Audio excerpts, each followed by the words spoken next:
just fine, thank you.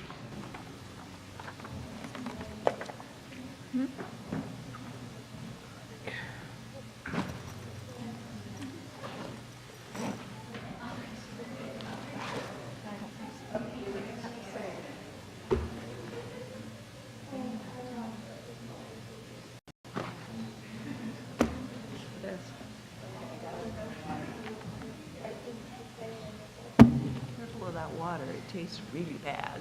It always tastes terrible.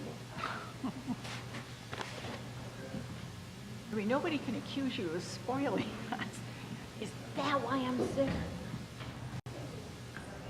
No, it's probably because you didn't drink enough of it. If you drink enough of it, you'll get all sorts of minerals in your system. Gosh, it's just dumping out there, I know.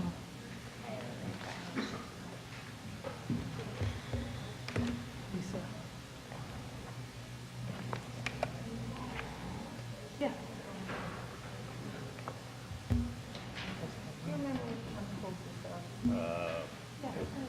And In the meeting? Yeah. Yeah. One of these. I know. Okay. They requested. are you ready?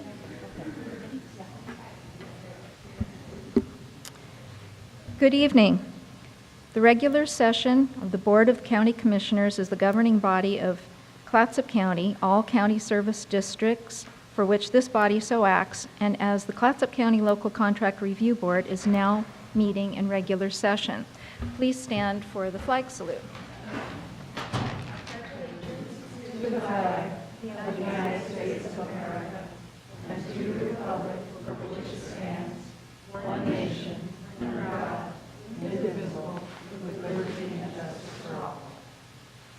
Have the roll call. Here. Here. Here as well as I can be here. I just want to apologize to everybody in advance in case I need to leave. You'll understand it's nothing personal, but I'm still not over this flu, so you're just forewarned. Here. Let's see. The agenda approval? So moved? Second. Those in favor? Let me abstain because I'm really not up to 100%. I couldn't review these minutes, and I think I'm here enough to be present, but I couldn't do the line-by-line recollection and correction that I usually do, so I'm just going to abstain from the minutes. Okay. And I'm just, a question about procedure. I wanted to remove something from the consent calendar. Do I do that after we approve the agenda or before? Before, because it's amended. That would amend the Yeah, consent when we calendar. get to consent calendar, you can request an item to be withdrawn. You can do it now if you want. Might as well do it now. Okay, I request that the Board of Commissioners' regular meeting minutes, 1/24/18, be removed from the consent calendar, please. And I, on the business agenda, the appointment of the Budget Committee, item 7E, I'd like to pull that item as well. Do you want to table it? Is that, I want to table it and discuss it some more and then, On the Do it business differently. agenda for discussion, so, okay, so we're just going to talk about, okay, thank you. I'll need all the help I can get tonight from every source. Okay, okay, But thank there'll be you. discussion when we get. so what happens with the minutes then? They're off the consent calendar. it Okay, would be 7H. so we just move them. Is that right? Okay. Well, do you want to vote on them separately, Commissioner Sullivan, or just pull them from the meeting agenda completely? No, I want to get them amended and get them into the hopper, so I'd like to get them taken care of tonight. Okay, so, So we can move Move that it to business business- agenda, item 7H. okay. All right, so with that change, do we have an approval? I would move to approve the amended agenda. Second. Those in favor? Aye. Any against? Okay, so moved. All right. And we have a presentation from the Northwest Coast Trail Coalition. Welcome.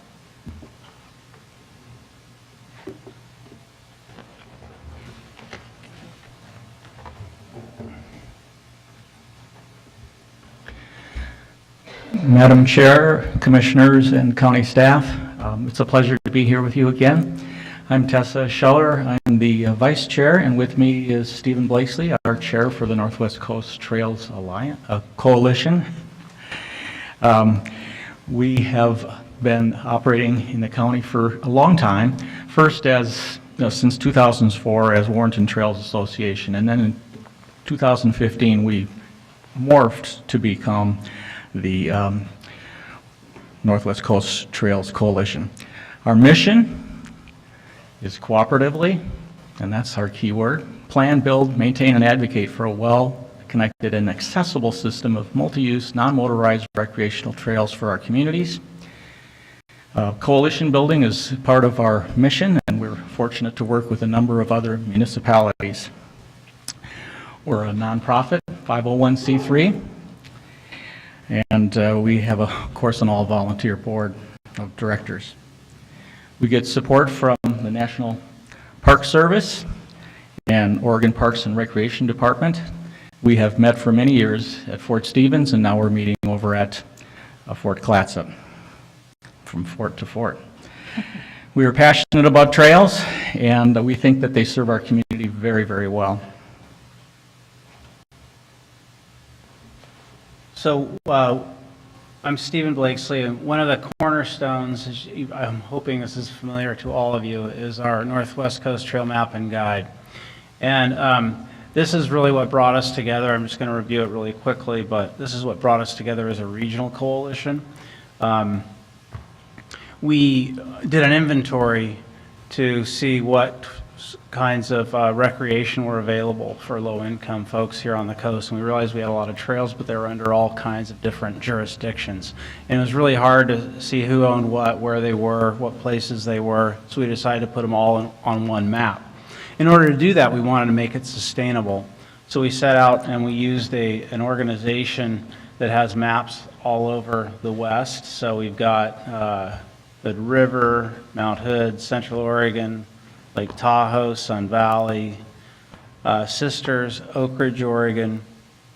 And we did something a little bit different with our map. We wanted to own the copyright to this because these maps do retail. They're for about $12, and we'll get into that in just a minute. But we wanted to make sure that the insets were available to everybody for free. That's both our hotels could use them, or other businesses could print them off for their customers, but also organizations could give them to their clients, or anybody could print them off for free and have access to the information about our trails. In order to do that, we had to have the copyright, though. So we were able to organize a slightly different structure for the map to achieve that. And our initial print run, we went 2,500 maps. And from those 2,500, we sold about 1,800 of those in Clatsop County. So that meant that there was about $12,600 that was available for retail profits that we generated with this map here in the county. That also generated about $7,500 for our Trails Coalition. So with that, we granted out $3,000 from our Trail Maintenance and Education Fund to 2 different organizations, and we also had enough to rework the map a little bit and reprint the map with another run of 1,500. So it's now in its second run, and very sustainable. So we're very proud of that, and that's what keeps us going, and that's what keeps our lights on? No. Our insurance going? No, we had to cancel that too. And that map is waterproof, right? And then What's that? That map is waterproof? Yes, it's waterproof and you can't tear it. So And it's got that little, forgive me, that little square thing that people can put their, QR code? yeah. Yeah. So That's pretty slick for people to understand that. Right? yeah, and it's available online through Adventure Maps out of Salem, and they sell it in REI and other big retailers in Portland as well. I know the people that I've interacted with on that map were very impressed. Yeah. So a little bit more on that in a minute. So with that, we have been involved in some other projects. For the last, the Extraordinary Living Conference, which hopefully everybody's familiar with, it's been at the college for the last 4 years. We've been, I think, the most most popular breakout session there, 4 years in a row, and we will continue to support that. And really, we started out presenting, now we're acting as, we're bringing in partners to talk about water trails. We had some people come up from Tillamook last year, and we're really bringing in other people, mushrooms, birding, that sort of thing, really trying to expand out. Excuse me, I'm not familiar with that at the Extraordinary college. Living Conference? So the Extraordinary Living Conference has taken place up at the college for 4 years in a row now. It's for people over 50 years and older, with a bunch of, like, I think there are maybe 80 people in attendance, between 50 and 80, somewhere in there. I'm not an expert on it, but there's maybe 10 to 15 breakouts. It's a community gathering. It's a Everyone is community welcome. gathering. That's Yep. right. Yeah. Okay, thank you. Yeah. So we also offer letters of support. I notice on your consent calendar that you'll be approving some funds for the Night Cancer Grant tonight. So that's, we offered a letter of support for that, and then we help with getting walking leaders for that, and other projects as well. Well, last year we did a State of the Trails convening down in Tillamook in the Halem Bay State Park. And so we are Northwest Coast Trails Coalition. We call ourselves NCTC for short, and we're NCTC Clatsop. Tillamook liked what we were doing, so they adopted they adopted Northwest Coast Trails Coalition, so they call themselves NCTC Tillamook. Trying to join forces where we can. We did a State of the Trails. We got a bunch of land managers together. We got a bunch of user groups together.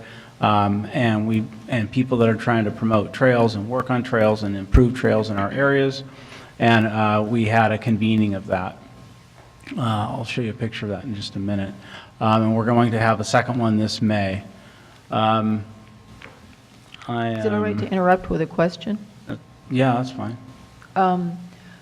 The Salmonberry Trail, is that going to be will we unite with that, link up with that, so it'll be one unified system?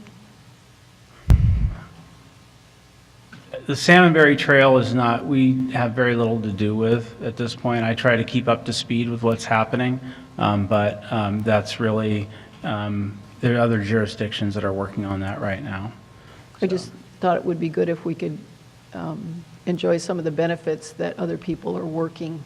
Yeah, absolutely, Yes. absolutely. Yeah, Commissioner Yeah. Thompson, I hope that when that's realized some years from now, that there's equally a good trail coming north and going south. Thank you. That's exactly the answer I was hoping to get. Yeah, I have to apologize. I got so excited about my material, I forgot to forward the slides as I was going through it. I've got it on my paper here, but you don't have it. So, going back a little bit, this is on the Tillamook Head map here showing that's an example of the inset that can be printed off. And so for our projects, we're also trying to do some trail work. We've done some trail work up at the college. Here you can see pictures from the attendants from the State of the Trails in Halem Bay. With the Trail Maintenance and Education Fund, we donated money to the North Coast Trails Alliance, which is a mountain biking group, and they did put the Cartwright pump track together in Seaside. So that's how some of our monies have been used. Yeah. Do you have it seems like trail maintenance would be a great project for Boy Scouts and different community groups. Is that the case, that different people come and help you with that? So that's a long story, but we are working hard trying to create opportunities for volunteers to do trail maintenance. It seems like it would be an easy thing to get organized, but it's not.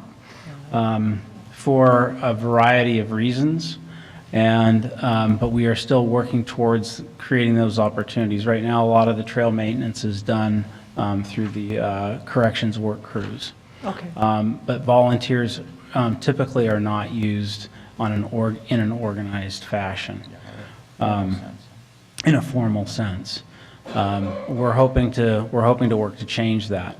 Having said that, though, because of our weather, because of the age of a lot of the trails, our trails are in not the greatest shape, and they could really use a lot of TLC. So we do gather, like at our Extraordinary Living Conference, at that breakout session, we do pass around, we collect names of people who are wanting to work on trails as well, because we really do feel it should be a community benefit. And we know that there's not a lot of money out there to help with this, and so as a community, if we can pull ourselves together and get organized, there's a lot more we can do to improve the quality of our trails. So our aspirations, you want to talk about this one? Sure. We're dreamers, we have vision, we can see where we want to go. We can see a well-connected system of trails throughout the county. There's really so many trails. There's 21 different trails in Astoria. There's 20-some trails in Warrenton. There's a ridge path, as you well know, Commissioner, in Gerhardt, and everyone knows about the prom. These are features for the communities that they're most proud of, the Riverwalk in Astoria, of course. These are economic drivers. We improve the quality of life for people by having access. And of course, we treasure our access. I mean, the Oregon Beach Bill is an example. We want access to the splendor, the beauty, the majesty that's here. At first, I was kind of a purist. I didn't want pavement near our waterways, and now I see that really people have a sense of ownership once they recognize how valuable, how beautiful, and how wonderful these trails are. The Airport Dike Trail, for instance, is constantly in use. A lot of dog walkers out there, a lot of people running from the high school. It's just such a pleasure to do this work, and volunteers do it. We rebuilt and completed the trail up at the college. That was finished last year, and that was all volunteer work, students and us, and a lot of fun. And we also recognize the state does not have a state trails program. ODOT has a trails program. There's a program that other folks are working on, but it's fragmented, and we recognize that we need a state trails. But we're the best representatives we can be for this region, and we recognize that we have such a beautiful place to showcase. Go ahead. So a couple of the aspirations that we have down here is working on a vision of a trail basically that extends from the north end of the county to the south end of the county. This would be a multimodal trail or paved trail for transportation, non-motorized transportation, for recreation, and connecting communities.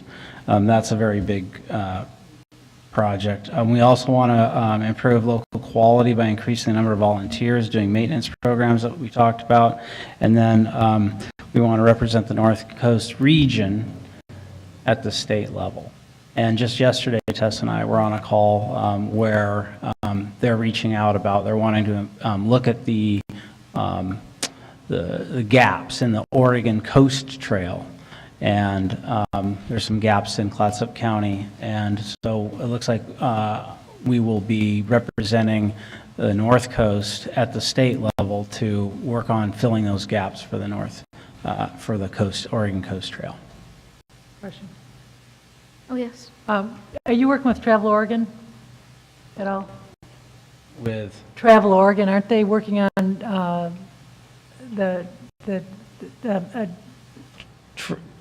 I know them to be advocates. Travel Oregon comes up a lot, Aren't but they specifically starting to no. gear up for a big trail down the whole coast of, I don't know what the name of it is? That's the one they're talking about. Salmon No, it's not this, the Salmonberry comes out, but then the one that goes up and down the coast, that's the one you were talking about. That's the one that you're talking about with the gaps and. The Oregon I'll talk to you Coast, about the it. Oregon Coast Trail is it goes around Falcon Cove up over Neocony Mountain, goes on the beach to get down through Cannon Beach and Arch Cape up over Ecola, Tillamook Head. That's the Oregon Coast Trail, and then it extends down. So it goes on the road for a while, it goes on the beach for a while, then it goes in the woods for a while. But there's a lot of gaps. They're in NCTC Tillamook is working on an extension that goes from Neocony Mountain down into Manzanita. Yeah. And ODOT has the Oregon Coast Bicycle Trail. So So, okay, so just a couple of, may I? So one, where can people buy these maps if they want to? So So- we can get more money for you. Great question. So locally, different bookstores, they're probably the number one group that have them. Bookstores and the sporting goods shops where people are going to be wanting maps typically are the ones that carry them. I don't have a list of them. Bicycle shops, we wholesale them out of the Fort Clatsop bookstore. And so they're probably the biggest seller out there. Okay, so that's good. Perhaps our website could have a link to something. So on the county website, there are links to those maps in the parks But where to buy section. them to? Give you more money. And the second question is, emergency response, CERT teams and all of the emergency response volunteer groups in the community might see it as a dual purpose effort for not only recreation, but for community resilience to work on those trails. So I would think they would be responsive to any outreach you did to them to ask them for group help. And it's always good to practice your escape routes. Yeah, that's absolutely true. So I have some call to action for you guys as well. So we know that trails do pay dividends for the communities, and they operate on emotional, physical well-being. There's a lot of research around that now. We know how good they are for us just being out in nature. They're great for families and community in general. Just talking a little bit about the dollars of the economy here, just for the map, it's really big, and we can bring people down into our area based on recreation if the trails are in really good shape and are a big enough feature to pull people down. So we need to support our local trails. We need to do it if it comes up at the policy level. You see that if you have ideas of where things might happen. And then just getting out there, enjoying them, and being seen out there and enjoying them. So with that, thank you. Thank you. Wonderful to have you here. Thanks. Yeah, this is wonderful. I'd like to say a few things.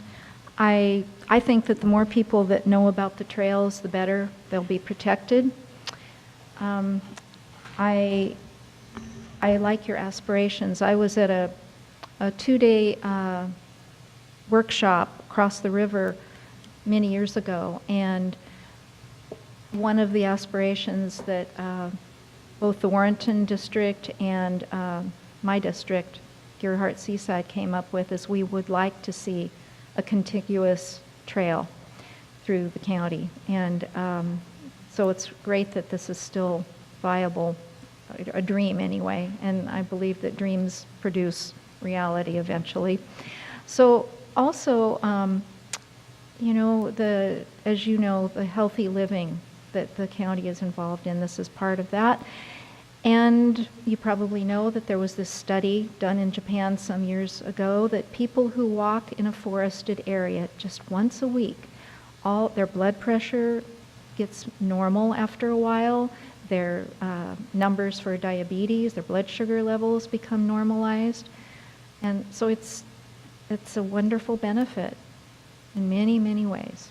Thank you. And I agree with Commissioner Thompson about resilience and having a trail and people knowing about it. We don't know when we might need those, just as a different way to escape. Thank you. Yeah. Oh, yes. I know that on my other job, when we had these at work, we get people from all across the country and international where I work, and there's a lot of people that come, and one of the first things they ask is, where can we go hiking? Mm-hmm. And they were always very appreciative of that map. And I'm just wondering out loud here, I know the head and bed tax is what we call it, but the room tax, it's to promote tourism and to promote the area. And we are now in our budget process, and perhaps we can look at finding some money to support your efforts. I mean, you are working on multi-agencies, multi-levels, community, and so much benefit. Seems to me that would go right along with the tourism dollars that we're dealing with. So we'll have to talk about that. Thank you. Yeah, that's a great example of how you, in your position, can support our local trails with ideas like that. I really like that suggestion. Yes. Thank you. Did you hear about the REI run in mid-February? Yeah, the night run? Yeah. Great. $1 for everyone that ran that night. So we had, I think, 25, so we kind of did our part. Good one. How many of these trails locally do you think you've run on, Commissioner Clement? I don't, most. Most of them? We like to run on trails just because it's, better than pavement. And it's super easy to get there. I mean, we can get to a trail from the middle school with kids or from the high school super fast, so Pipeline. great. Any other? There's plenty to do, even simple signage is missing, and we'd like more people to know about access and opportunities, and it's the best thing I know as far as getting out and having a good time in a safe way. Mhm. Any more comments? Okay. Thank you. Thank you very much. Thank you. So can we have this noted so we don't forget? I think that's a great idea. Should we? That we I can make a have- motion. If you want me, I don't know, is that appropriate right now? Or can we just have this noted that Motion we, for- that we would like to discuss possibilities for having something in the budget to, I don't really need a motion for that. You can just, give us direction on that. Okay. There is significant money in the county budget already for trails, but we can talk about that when we get to the budget. okay, all right.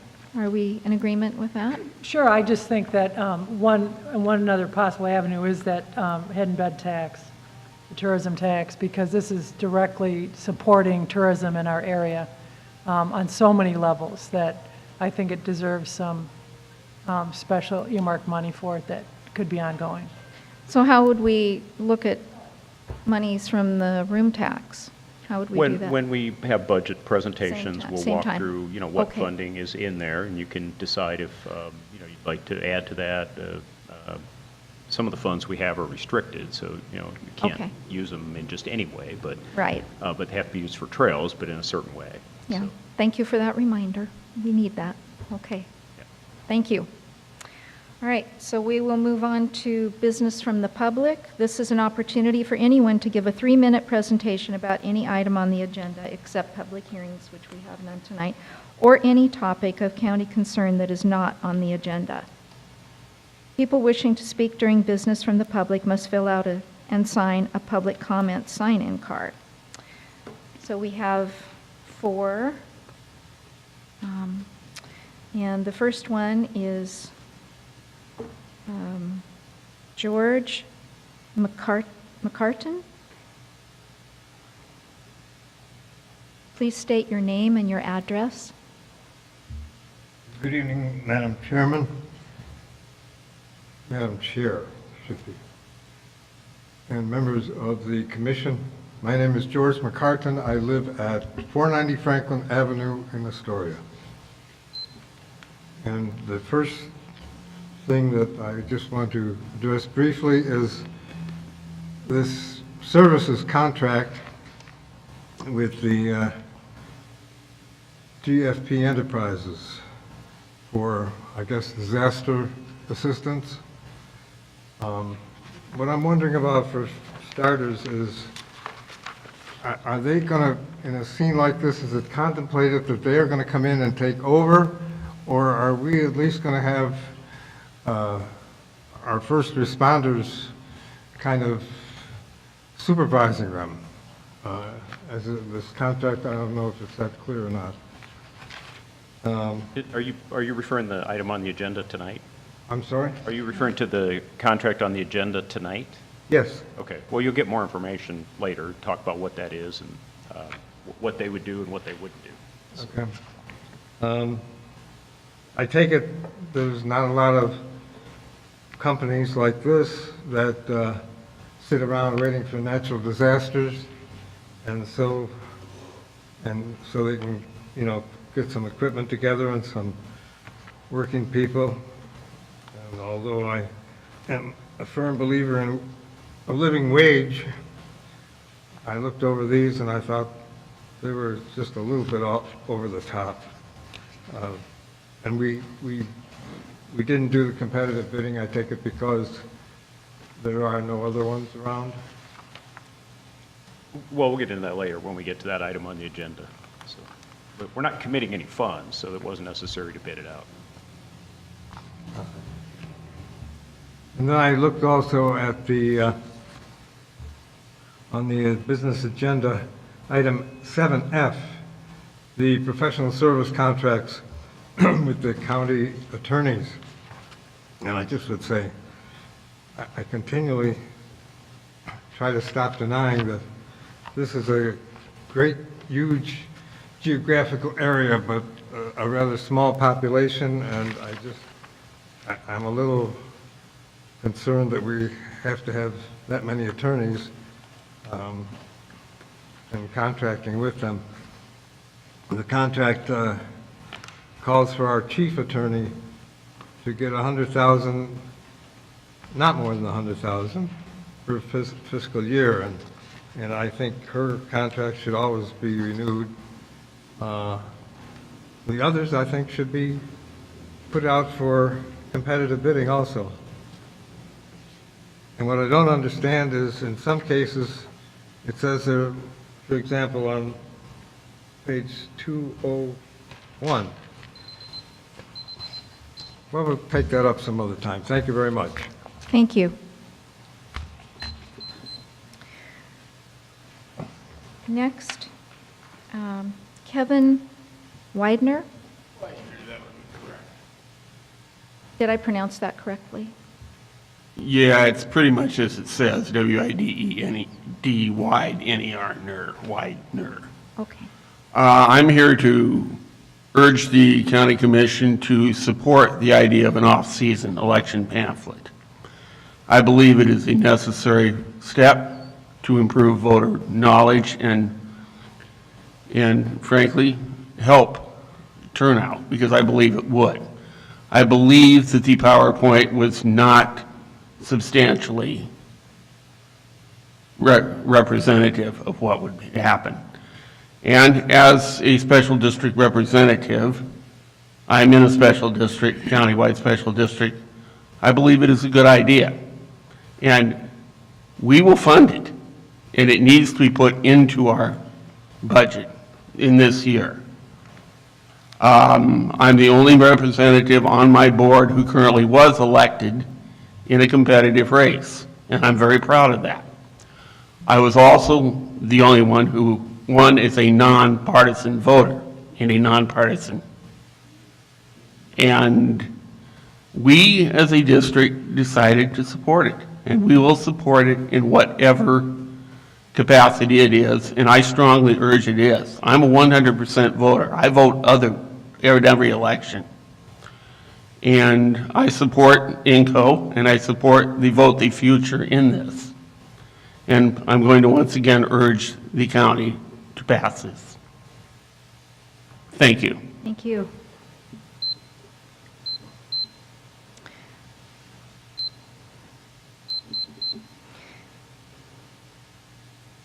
Tiffany Mitchell.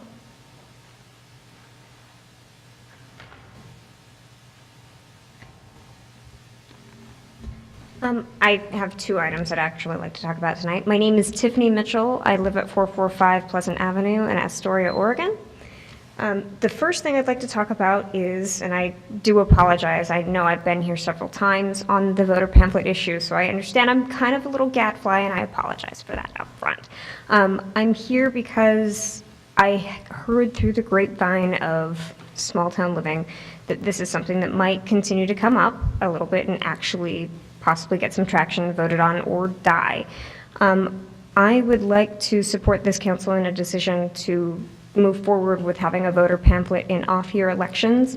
I keep hearing this, it's not going to help turnout argument, and I really feel like that is the wrong metric that we should be, that we're using to measure whether or not that's going to be an effective thing.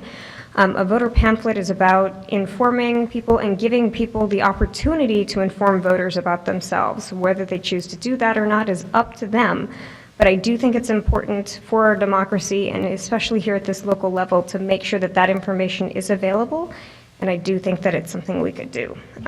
The second item I would like to discuss is actually on the agenda tonight, and that is the appointment of, pardon me, of some individuals to the Budget Committee. I know two of the potential appointees personally, Brian Kidder and Andy Davis.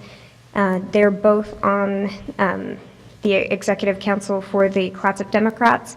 And in the time that I've known them, I've found them to be very analytical individuals who really understand very complex issues and are able to make very good decisions based off of data that is provided to them. Andy, especially with his position, deals with data all day long. He's an analyst. And I just really feel like in moving forward with a lot of the issues facing Clatsop County, I think it's really important to have individuals of their stature, on that committee to make decisions that are important to this county. Thank you. Thank you.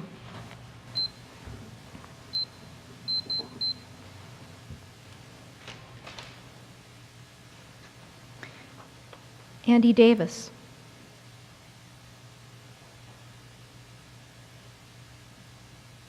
Thank you, Commissioners. I'm Andy Davis. I live at 376 3rd Street in Astoria.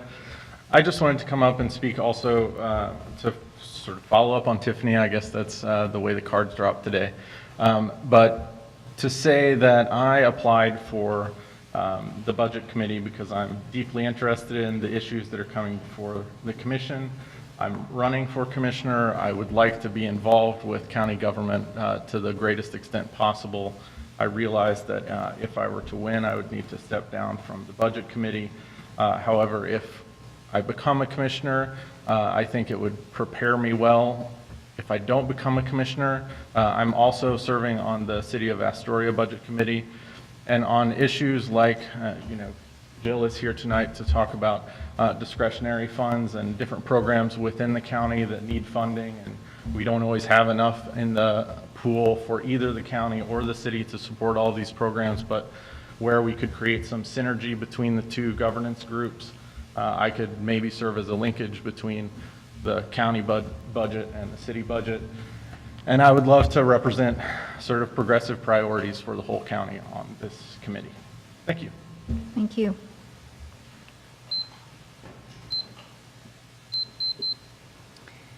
Brian Kidder.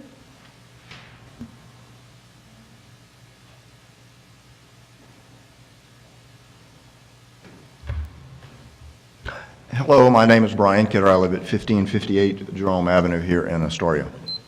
I too have applied to be one of the Budget Committee members representing District 3.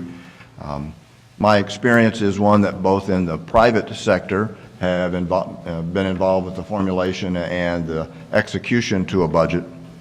And in the public sector, I was recently appointed to the Sunset Empire Transportation District, where we too will have a budget to review. I'll be involved with that.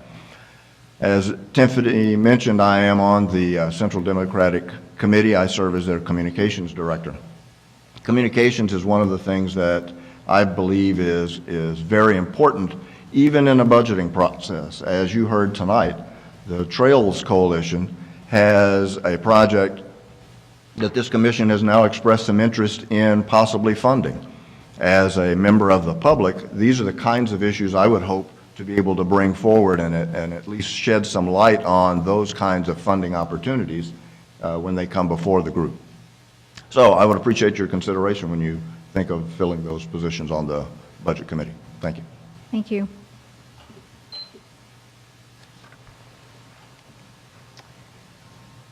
All right. We move on to the consent calendar. The amended consent calendar. Do we have a motion? So moved. Second. All those in favor? Aye. Any against? Okay, thank you. Now to the business agenda. Item A, service agreement with GFP Enterprises for mass care and sheltering services. Page 71.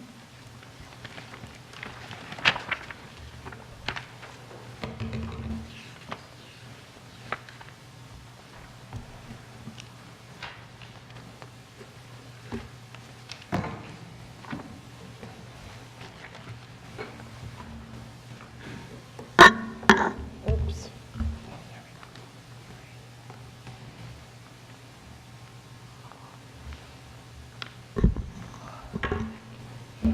Good evening, Commissioners. Good evening.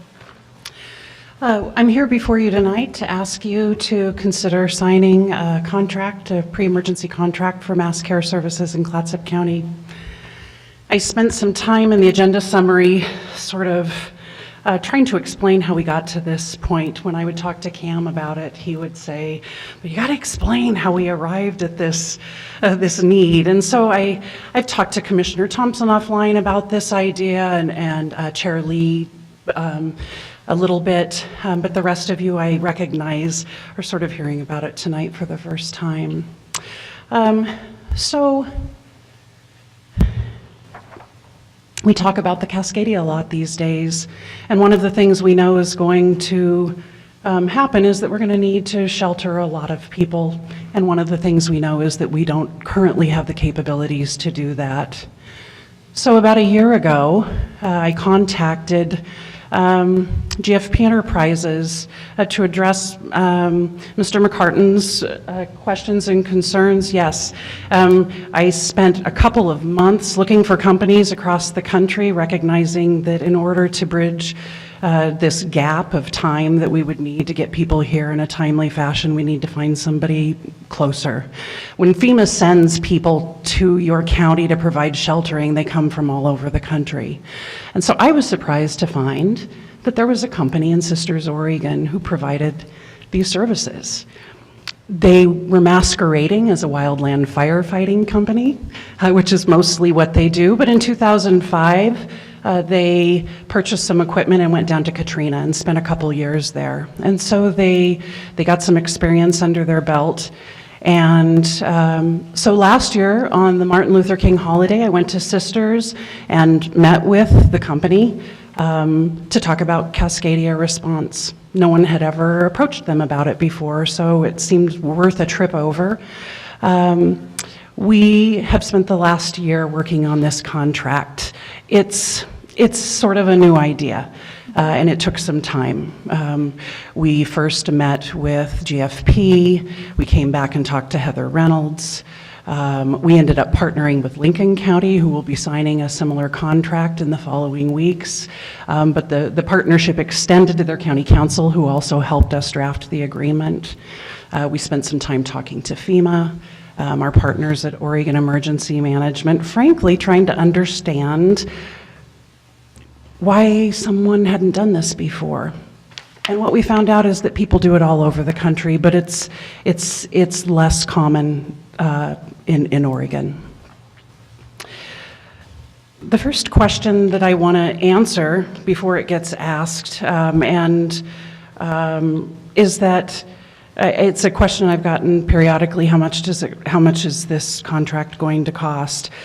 The contract costs nothing to execute. We are entering into a no-cost contract for pre-emergency services, and the cost only comes when the event occurs, and we need the services.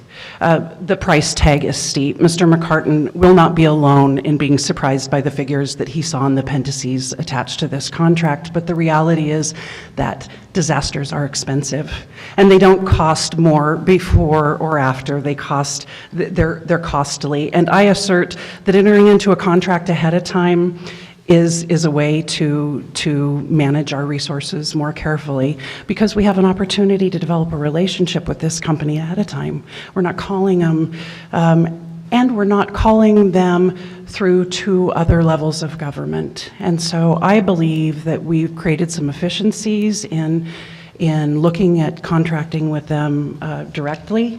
And I'm going to ask you for questions afterwards. I'm going to turn this over to GFP in just a moment.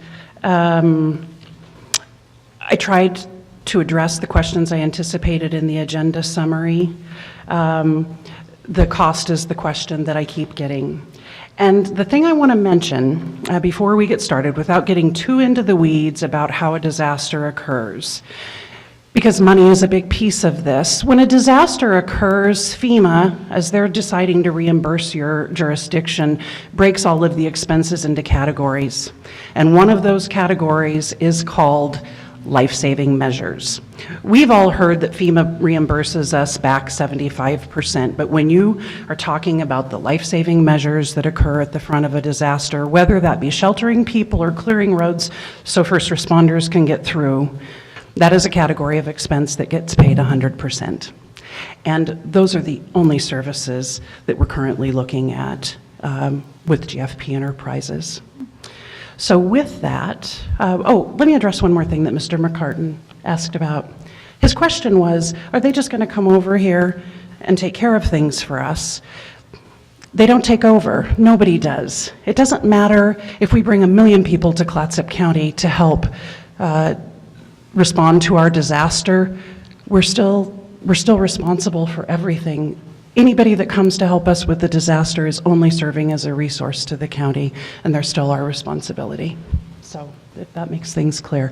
And with that, I will turn the rest of this over to Don Pollard, who is the owner and Chief Financial Officer for GFP Enterprises in Sisters, Oregon.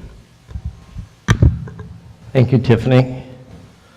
Thank you, Board, for having us on the agenda tonight. I made a PowerPoint so we can go through this.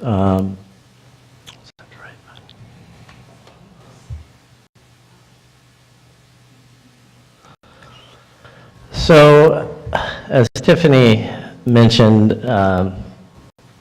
this isn't actually new. We actually have contracts and have worked throughout the Southeast a lot. Most recently responding to Harvey and then Irma. And there are county contracts, there are state contracts, and then of course there are federal contracts through both GSA and FEMA. And one of the advantages to having your own contract is you have more control over what response measures you're taking and what you get, when you get it, where you get it. And that's kind of a good thing to have when time is compressed into a special needs situation where time is critical. I'll just start with a company overview. We're a leading solutions provider for emergency services, both remote base camp installation and management, logistics, and continuing operational support. Our roots are in fire. We were on the very first Oregon State crew agreement. We were on the very first federal national type initial attack crew agreement, which we're still a part of today. We're based in Sisters, Oregon. We have offices in Monroe, Washington, and we have an office down in Redding, California, and we have a hub out of Alabama, which serves as a hub for our work in the Southeast. But our roots are in Oregon. I'm a native Oregonian. I'm actually a part owner, not full owner.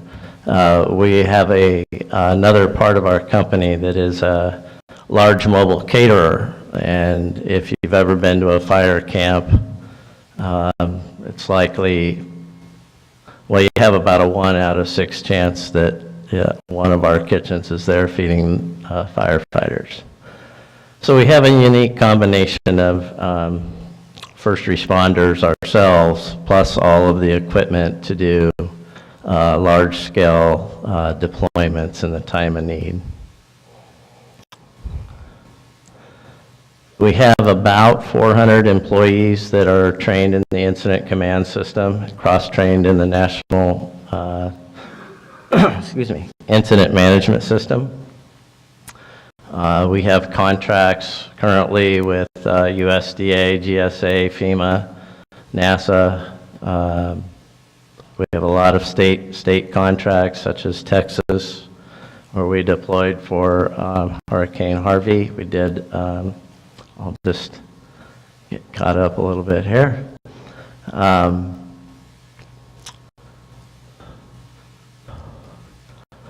We're trained in the incident command system, so all of our people are qualified and trained in that system. Although from your basic ICS 100 all the way up to we have incident commanders and operations section chiefs and logistics folks.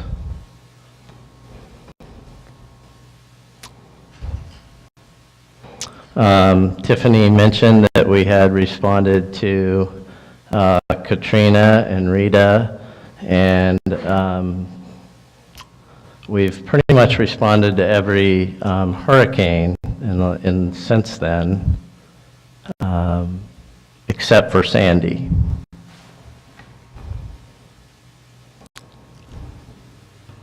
We do have some international experience.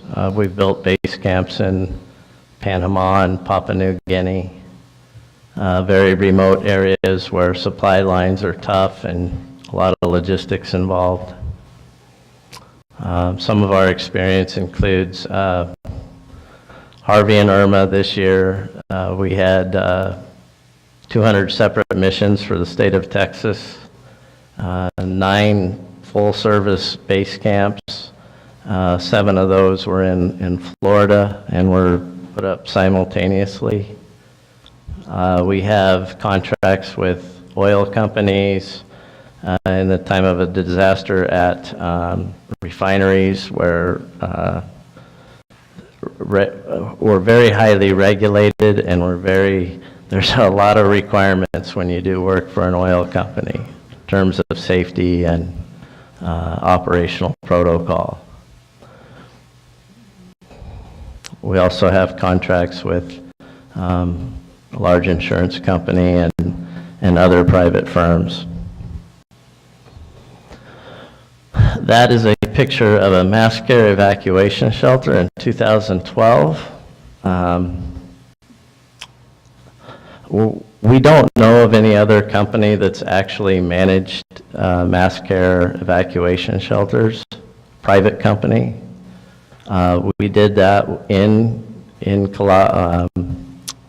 cooperation with the state of Louisiana and with American Red Cross, both in 2008 and 2012.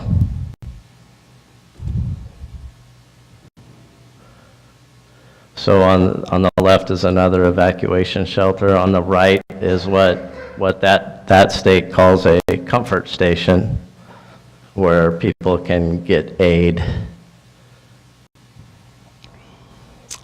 So here's just a few pictures of our Katrina and Rita response. We had a camp right in the middle of Jackson Square in New Orleans, which is the littler one there in the middle. The one at the top centered is ground zero of Rita, which is the other Cat 5 that hit Louisiana that year. That was a town.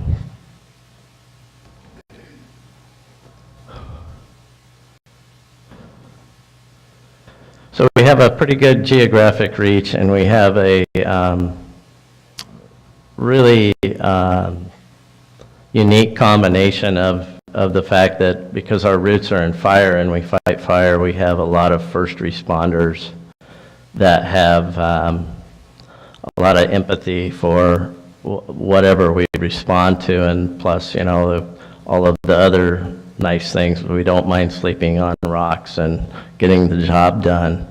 So that combined with a really good ability in asset base, food service, housing ability, temporary electrical, laundry units, shower units.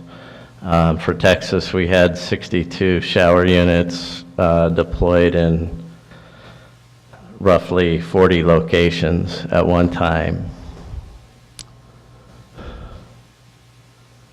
Do you sometimes have, to have, do you bring the water with you for that? I can When we imagine- have to. Yeah, I can imagine there are situations where you'd have to. Yeah, so a lot of these units will have onboard storage. Okay, and then you have a service schedule that you would replenish that water. So just kind of an overview of the primary things we can provide. Mass care sheltering, housing. These are typically climate-controlled facilities with lighting, outlets, flooring, beds. We have both hard and soft-sided shelters, small and large. Food service. We have ourselves about 7 large kitchens. These are ones that can feed up to 2,000 people. And then we have some smaller units as well. And then everything from your lights to your power generation, distribution, ablution, which is water service, potable and wastewater. Because we're trained in the incident command system, we have a pretty strict chain of command. We're used to working with the military and with folks such as the Forest Service and incident management teams on a regular basis. We also have mobile command centers that we use sometimes when they're needed.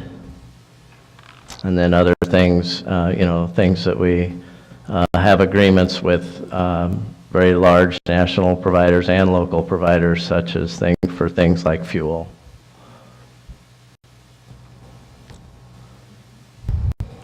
That's just a sample base camp schematic. One of the things that is really exciting to us is that for many, many years, we have responded to many large disasters across the country, and we have wondered why Oregon doesn't have the types of contracts that some of the other states and counties across the country have. So for us, being native Oregonians and based in Oregon, this is kind of exciting.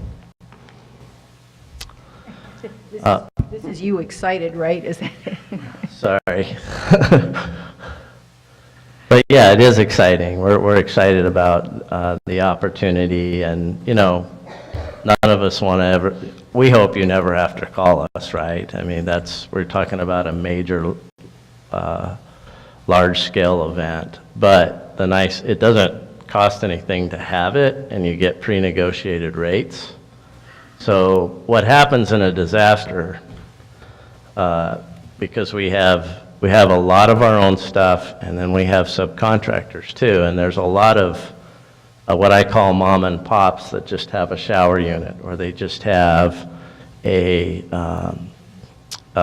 water truck, or they just have toilets. And what happens in a disaster is your supply and demand curve flip. So, for example, so we come over to the cross-country meet at Fort Riley every year because my boys ran cross-country. And so if you said it's an event and you pre-planned it and you ordered a shower unit and you called, somebody out of the yellow pages or the internet, and they might say, okay, it's going to be $60 a head for that shower unit for an equipment rental.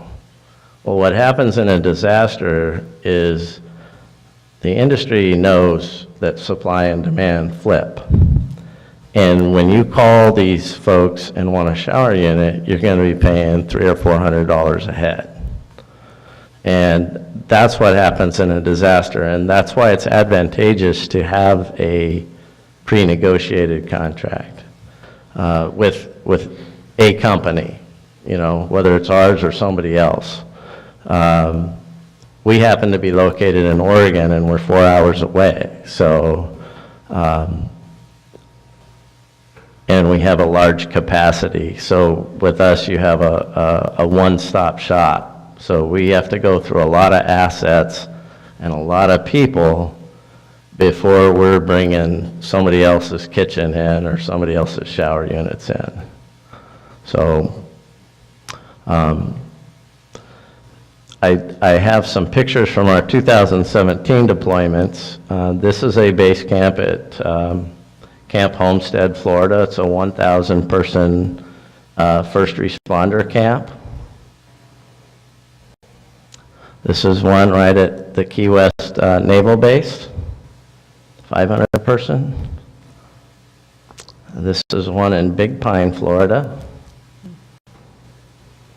This is a 1,500 base camp in Beaumont, Texas.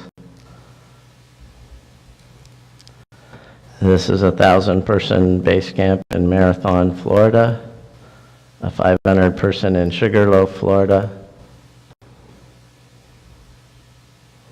There's a picture of a shower unit, a mobile shower unit up in the right-hand corner. To the left upper is a picture of if you had a mass care or a base camp, you were trying to house first responders, take care of them. Typically, this is the typical setup.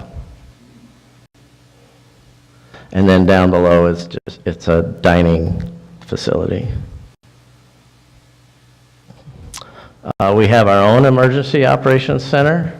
I had a chance to see the one at Fort Riley today. We usually have somebody, if we're partnering with an agency or a customer, a private customer, a lot of times they will have us have a representative from us sit in the EOC just to have the most optimal communication and get feedback and make sure any directives are given and understood. So this, I have questions too, so can, I'll wait. okay. This is just a picture of the San Antonio County. This is a county EOC in San Antonio. Wow. And then just kind of a closing comment. We did recently have I guess, kind of a blip of a notification. It was pulled back somewhat almost immediately, but there was a tsunami warning, and I got a notification at, I don't know, it was really early in the morning. But so the point is it is a real threat. It may not happen in our lifetime, but if you're prepared the best, and it's kind of like with us, it's like buying an insurance policy that you don't pay for until you need it. So it's really not, we're on call when needed, and if we have a contract, we're gonna be there. So, and the other thing is just what I talked about with supply and demand. We're an Oregon-based company, and that's why we're excited about this, because we've wondered for a long time why Oregon doesn't have one of these, whether it be the state or a county. We're also available to help with planning. And so the next one, we just did this real quick. This is a sample 500-person installation at your middle school. At where? Astoria Middle School. So it's just an overlay, what it might look like. Same thing, next picture.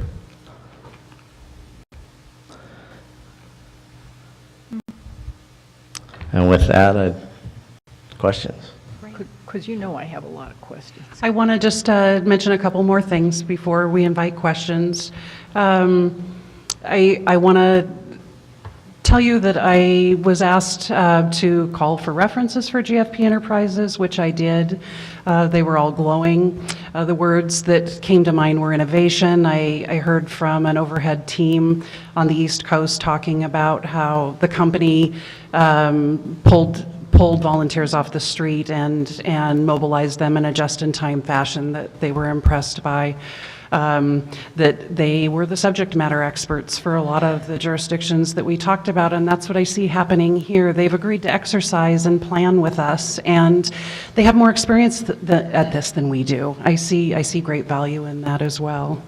And I think maybe this isn't a long-term solution. You know, we're hearing a lot of talk about cash containers on the Hill and other things that we can do to prepare people, investing in our own resources, and maybe we end up doing that. But those are conversations that have a lot of complexity to them. And I think if for now this is a great stopgap measure until we come up with a solution on our own. And that's all I have. Questions? Okay, lots. May I? Commissioner Thompson. Good old what's her name over here. It's okay. Thank you. I mean, this is really best practices. This is what people want. I just was in Cannon Beach yesterday, and folks really wanting to know, what is Clatsop County doing to take care of us? Well, we're preparing. Hot doggies, good job. So best practices, still questions.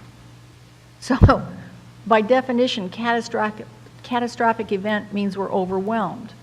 It means we can't cope.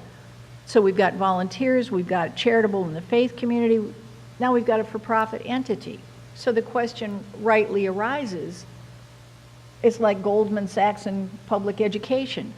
To what extent would a prudent body like us, a governing body of a county, say, okay, we are going to prepare and we are going to use our volunteers, because you know Red Cross folks been training at Astoria Middle School, and what you've got here is a lot better than what we were able to think about there as we rehearsed as Red Cross volunteers.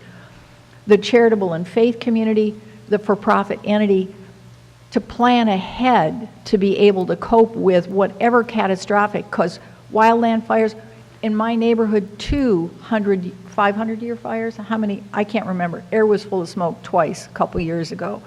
Very present about the danger of wildland fires. So I wonder then, couple of things. One is our priority, our here in Clatsop County, in case of a widespread disaster. Because if you're looking, this is the conversation Kevin and I were having earlier about the numbers. If you've got a chance to make more money by going to Multnomah County than you do by coming here and taking care of us, I mean, where do we stand in your rank order priority? So that's one, because I do want to talk about money, and hooray for you. And two, your FEMA reimbursement rate, because everything I understand from people who've been through disasters, floods, is, oh yeah, you can fill out the paperwork. It's difficult, it's time consuming, and the delay and the actual return on the money from FEMA is not assured. So what kind of role do you have in helping us get the money? Because I assume that some of the money for this company would be reimbursable. What's your track record in getting money back to jurisdictions?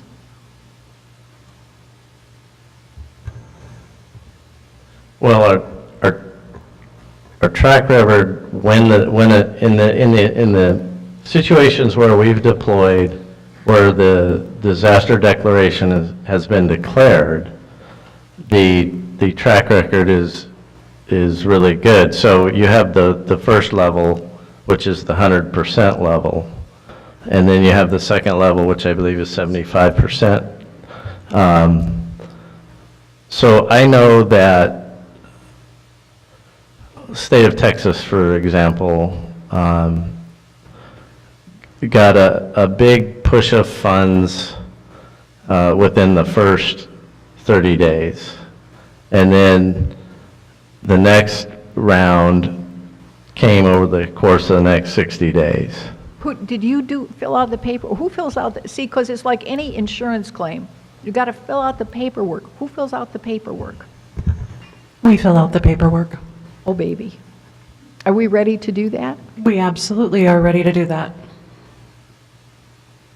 The expense problems that come from a disaster are often not about the paperwork. They're often about responsibly moving resources in and out of your county when you need them and when you're through needing them.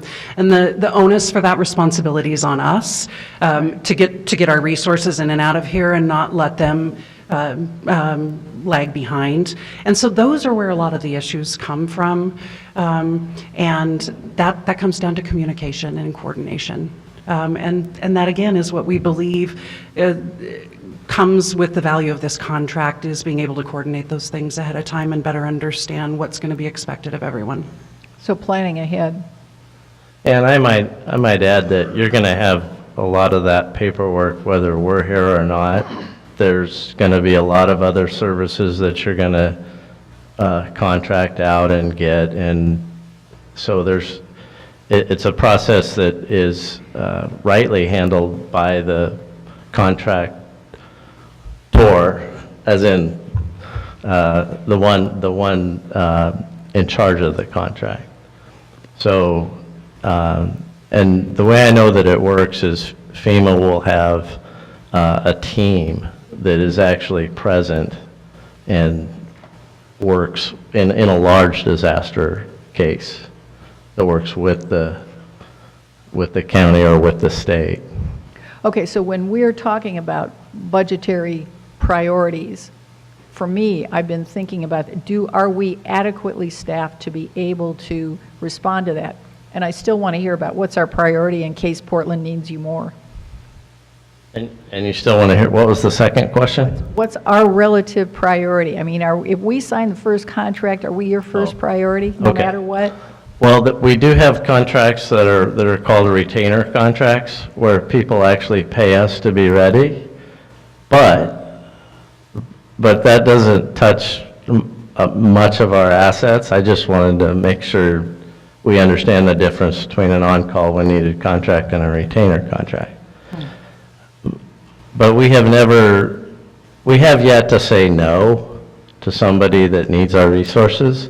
And to answer your question about the cost, we have a GSA contract. You could get us that way. We have a FEMA contract. You could get us that way. The way I put it to Tiffany, because we're in Oregon and this is our home state, we actually gave you good guy pricing. And I know you look at those numbers and say, well, are you kidding me?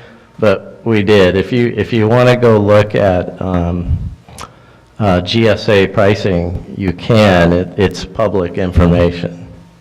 So you could dig that up. Yeah, but help us understand, because Mr. McCartan raised an issue about price. Help us understand why it costs more. I mean, we assume, just tell us.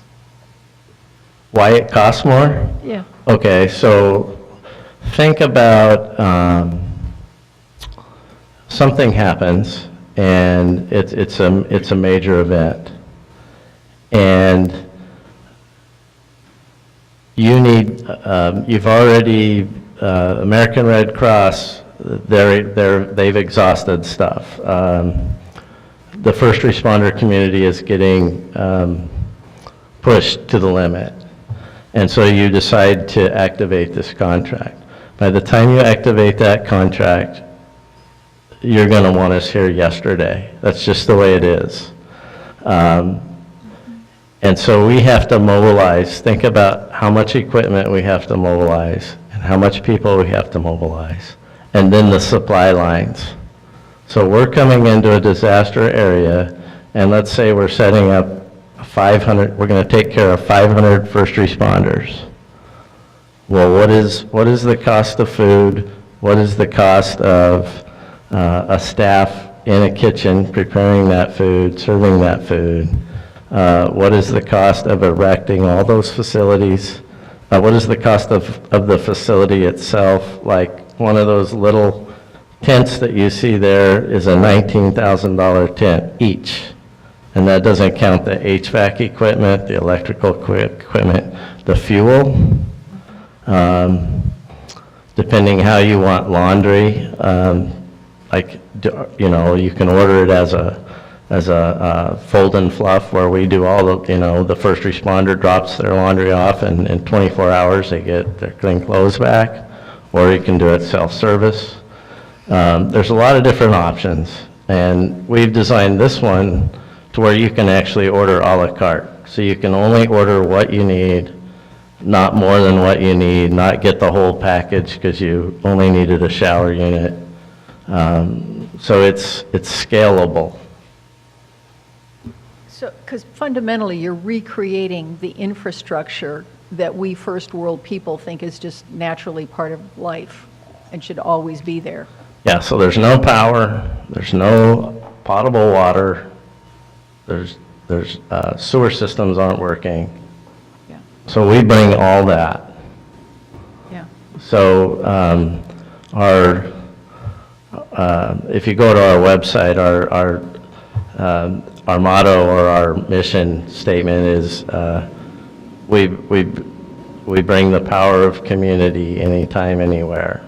So, so that's what we do. We have to set up the entire infrastructure. Thank you. I first of all, I want to thank you, Tiffany, for such a thorough report. And I appreciate the training that I had in County College on catastrophes. One of the things that they talked about is getting prepared ahead of time. So when it happens, it's not the first thought that you have, and you don't know anybody that will come and help. So I like this idea of having somebody who has a reputation and has experience doing this to come in and help us. Because even with someone like them coming in, I imagine it's still not going to take care of all of our needs. So another thing that they talked about was talking to the folks that are already on the ground, people maybe they have excavation businesses and stuff, of getting relationships with them so that they know. So is that in coordination with this too? Can you talk about that? Yes and no. It's what makes this not really a unique idea. Public Works has annual pre-emergency contracts that they renew every year for road work and landslides and actual emergency work. And so we do have those contracts in place, not necessarily through emergency management, but Public Works and the Sheriff's Office and some of the other departments. So when you were in the past year and a half that you've been working on this, I'm sorry, I forgot your name. Don, did you take a look at how Clatsop County is doing and looking at what you think we might need? Was that part of this process? Well, if we're invited to participate, we'd be happy to. These are the kinds of things we can do. Site choice. It's really important to have enough room, enough everything that would go, staging areas, things that as a operations person you think about, but not necessarily all the time at a sand table. So I do think there's some things we could contribute, and I was telling Tiffany earlier that depending on what you ask for, we don't have to be paid for, unless you want something big, but like participating in an exercise and bringing a couple of sample tents or something for a couple of days, we'd be happy to do that. We're only 4 hours away. So I just know that when we had, we've had people from, that do filming for different shows that I've met over the years, and they always have their producers that come ahead of time and lookout sites that they're going to film and so they know what they're dealing with. So I was just wondering about that. The other thing, this is a really dreary question, but let's say the big one comes, and let's say the entire entity of the county government is totally wiped out. Would you guys still come if we can't call you?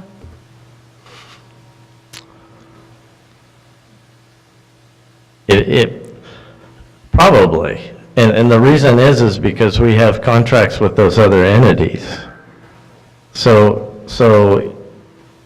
I mean, it depends on who's left standing is really what the question is. well, I mean, it reminds me, usually we'll be coming with a whole lot of equipment, and we usually have to stage unless it's ready and all the people are out, have been able to get out safely, if the roads, there's a lot of different things to think about on response. Do we have to fly stuff in? Do we have to, can we get a police escort in? Is Plan C to barge it out of Portland? There's just a lot of Plan A, Plan B, Plan C, Plan D, because you don't know exactly the breadth of the disaster. You just know it will be bad. So having multiple plans is important. So this would be a contract that we would look at every year, or you sign up for 25 years? How does that work? I think I put a 2-year expiration on the contract, and that has to do with the rates. That's what I was thinking about, was that those rates change periodically, and that for all the good reasons that we already review contracts every 1 to 2 years, we would just get into it. And the other thing is that if we end up developing a relationship with the company and exercising with them, and that way a contract is a little like an emergency plan, and it's a living document. It changes over time as we make new discoveries about the relationship. When you're done, I have more. So I appreciate all this work. Thank you. Commissioner Thompson? Yeah, so I've seen the shake maps for Astoria. And it's not a happy thing to contemplate for people who live in Astoria, because there's Youngs Bay and there's the Columbia, but I'm not always here. Nobody knows where we're going to be, because we could be safe, we could be gone. We don't know. Could be any place. I really want to have us, as the governing body of the county, know what our responsibilities are, what our duties are in case of every catastrophic event. Is that something you can produce for us? Yeah, I think we'll have a couple opportunities this year. We can always talk about it offline. We're going to be updating our emergency operations plan this spring, and I think going through that piece of the basic plan that talks about the administrative response of the county creates an opportunity for us to discuss that. We're also looking at scheduling a senior officials workshop in November, where we'll bring all the department heads and the commission in and talk, and basically walk through an event and talk about what that looks like. I think that's essential. I prefer not to be offline, because I want everybody to know. I want everybody to know. I only mention offline if June or November isn't soon enough for somebody to talk about it. I want to call you tomorrow. Absolutely. Okay. All right. What else? Oh, and you said you had a relationship with the Red Cross already. And you're doing support for first responders and the general population both, right? We've done both. I mean, essentially, you're going to tell us who we're taking care of, and that's our job. We really focused on sheltering the public, but as you can see, this is a really modular system, so I want you to also think about, where's the city of Warrenton going to set up to conduct business, right? And the city It may be a shelter, that type of thing. And so we really come to you talking about sheltering the public, but understanding that these services and capabilities could do so much for us. And And not just in a Cascadia. If we had a very centralized, large-scale emergency that overwhelmed resources, that would also be an opportunity to execute the contract. Yeah. I think what gives me hope for our larger community is that the bond issues that are being floated to pay for schools are creating schools out of the tsunami zone.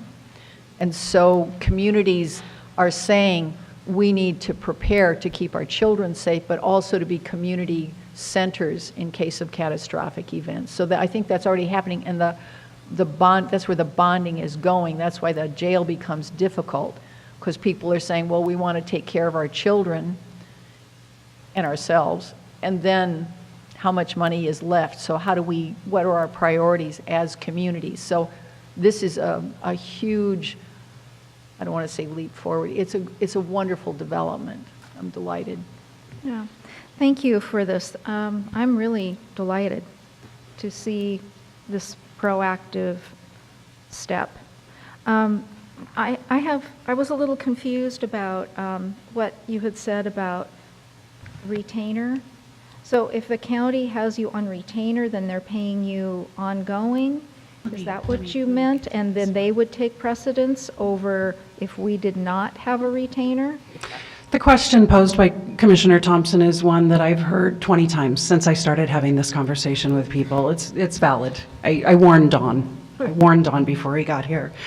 When I first talked to him about this, and he sent me the Draft Master Services Agreement, I saw a paragraph in there about assured services. Wasn't that the term? Assured services. And that we could pay a premium to have those services assured.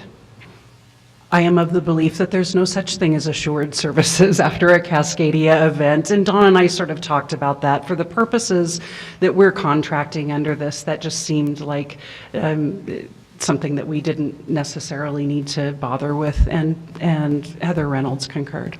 So is it possible that we would say Multnomah County and Lincoln County and every county hypothetically contracts with you on retainer and we don't, we're out of luck? They would have assured services, so they would have a priority, yes. But I will use just Texas and Florida as an example this year. Neither one of those are retainer contracts. Those are both on-call when needed. The federal firefighting contract, while it does have a guarantee, it's a very low guarantee, so it's essentially an on-call agreement, same with the state of Oregon. So a lot of these emergency services contracts and agreements throughout the entire country are on-call when needed. And all I can say is, we just did 200 missions for the state of Texas and 9 large base camps. That's a lot of assets, a lot of work. So 9, like 1,000? 500 to 1,500 person base 9 camps. of them? 9 of those. Wow. Plus 200 other missions. Okay. So number one, we have a lot of capacity. Yeah. We're going to be able to do a lot before we run out of stuff. And number two, we've never said no because somebody doesn't have an assured services contract. Okay. And my company would probably beat me on the head for me, saying, well, you should have went for an assured, But my point is that about being excited, I'm more of a logistics and operations guy. I'm not a salesperson. So anyway, it's going to take a lot for us to run out of stuff. Not only that, we're based in Oregon. Yeah. So we have a lot of assets in Oregon. And our sister company is in Monroe, Washington. So here we are doing a whole bunch of work in the southeast, yet we're based out of here. So we have and we do have a site in Alabama. But my point is that we have a lot of stuff here, and it's going to take a lot before we run out. Okay. And if I could just, not to cast gloom, but Althea Rizzo was talking yesterday about a full zip Cascadia, goes from British Columbia to the California border. I mean, and it's unprecedented in our history, so we really don't know. And I really appreciate that we're having this conversation so we can look at what does a prudent person do, what's the worst case, how do we move forward, kind of balancing between the worst and what's affordable. And my other question, I think you touched on it. So this is for first responders primarily. But it could expand to the public if needed? It's not primarily for anyone. Oh. It's for whatever we need. If we have 2,000 people we need to shelter, then we will order evacuation tents. Okay. If we have 400 first responders who've shown up to work in our county that don't have a place to stay, then we'll order tents for first responders. I see. Well, I know first responders are going to look after their families first and foremost, and as they should. So to have something like this for first responders is vital, I would think. And then if the public can be sheltered and fed, that's great. You too. hear in disaster circles about camps for responders' families, so that if they're there working and they don't get to go home, that they have, they have places where their families can come and stay. So I just mentioned that as this could be so many things. It is such a scalable product. Well, I can't see a downside. The cost. But what is the cost of saving? There's no people's downside. Lives, and I mean, it's going to be expensive, astronomical. The no disaster matter will be what. expensive. The disaster will be expensive, Yeah. period. In every way conceivable. Right. I just can't see a downside myself. No, not enough, but people are going to ask questions about the money. I mean, because in Seaside, it always happens. People talk about, not having the financial wherewithal to Well, do but this. not, the fact that FEMA would come in, the fact that, I mean, Yeah. how do you put a price on, this sort of thing? I mean, I think I hope it never happens, but we're told that it will at some point. And to be prepared is much more prudent. I believe you. So, thank you. Thank you. And I love it that you're in Oregon and only 4 hours away. So, yes? I'm ready to make a motion. Yeah? Need a motion. Okay, go ahead. All right. I move to approve the service agreements between the Clatsop County Emergency Management and GFP Enterprises LLC and authorize the chair to sign. Second. All those in favor? Aye. Any against? Okay, thank you. Thank you so much. Thank you. Sleeping better tonight. All right. Next item, let's see. Funding recommendations to outside agencies, page 115.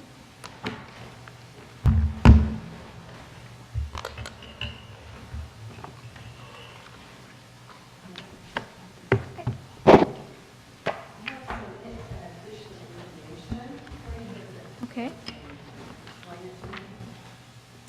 So, good evening, Commissioners. We are here tonight with the Human Services Advisory Council. I have Linda Crandall with me to bring forth their recommendations for funding to outside agencies. Dr. Mushin could not be with us tonight, but Linda has been very much involved with the whole process and will be able to describe it perfectly. So, hopefully. Thank you. There were 13 proposals for funding that were turned in this year, and they asked for a total funding amount of $49,345, and they basically could be categorized into 4 different categories: healthy eating and nutrition, healthy activities for children and adults, mental health counseling, and effective parenting training.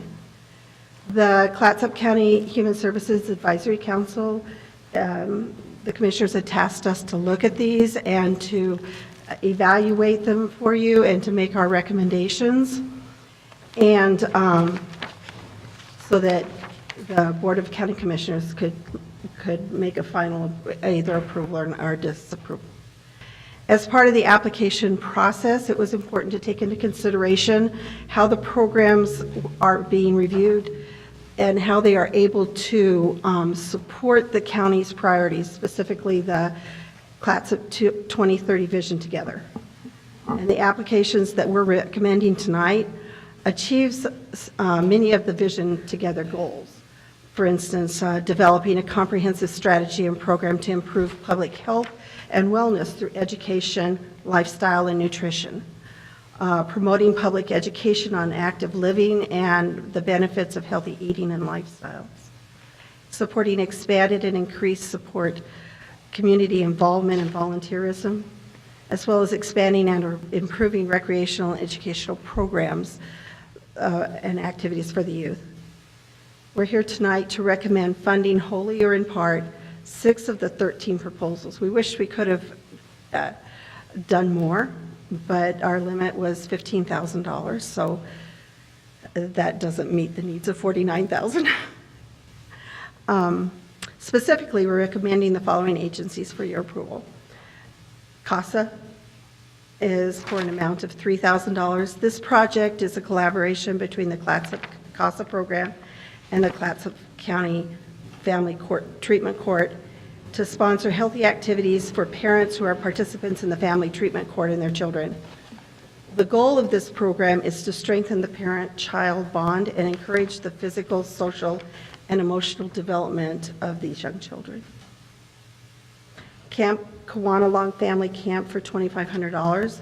This project is a collaboration between Camp Kawanalong Board, Adult Summer Youth Program staff members, United Way Clatsop County, U.S. Bank, and the National Guard. And the grant request is to partially fund a pilot program with the primary goals to foster parent, guardian, child bonding, and communication.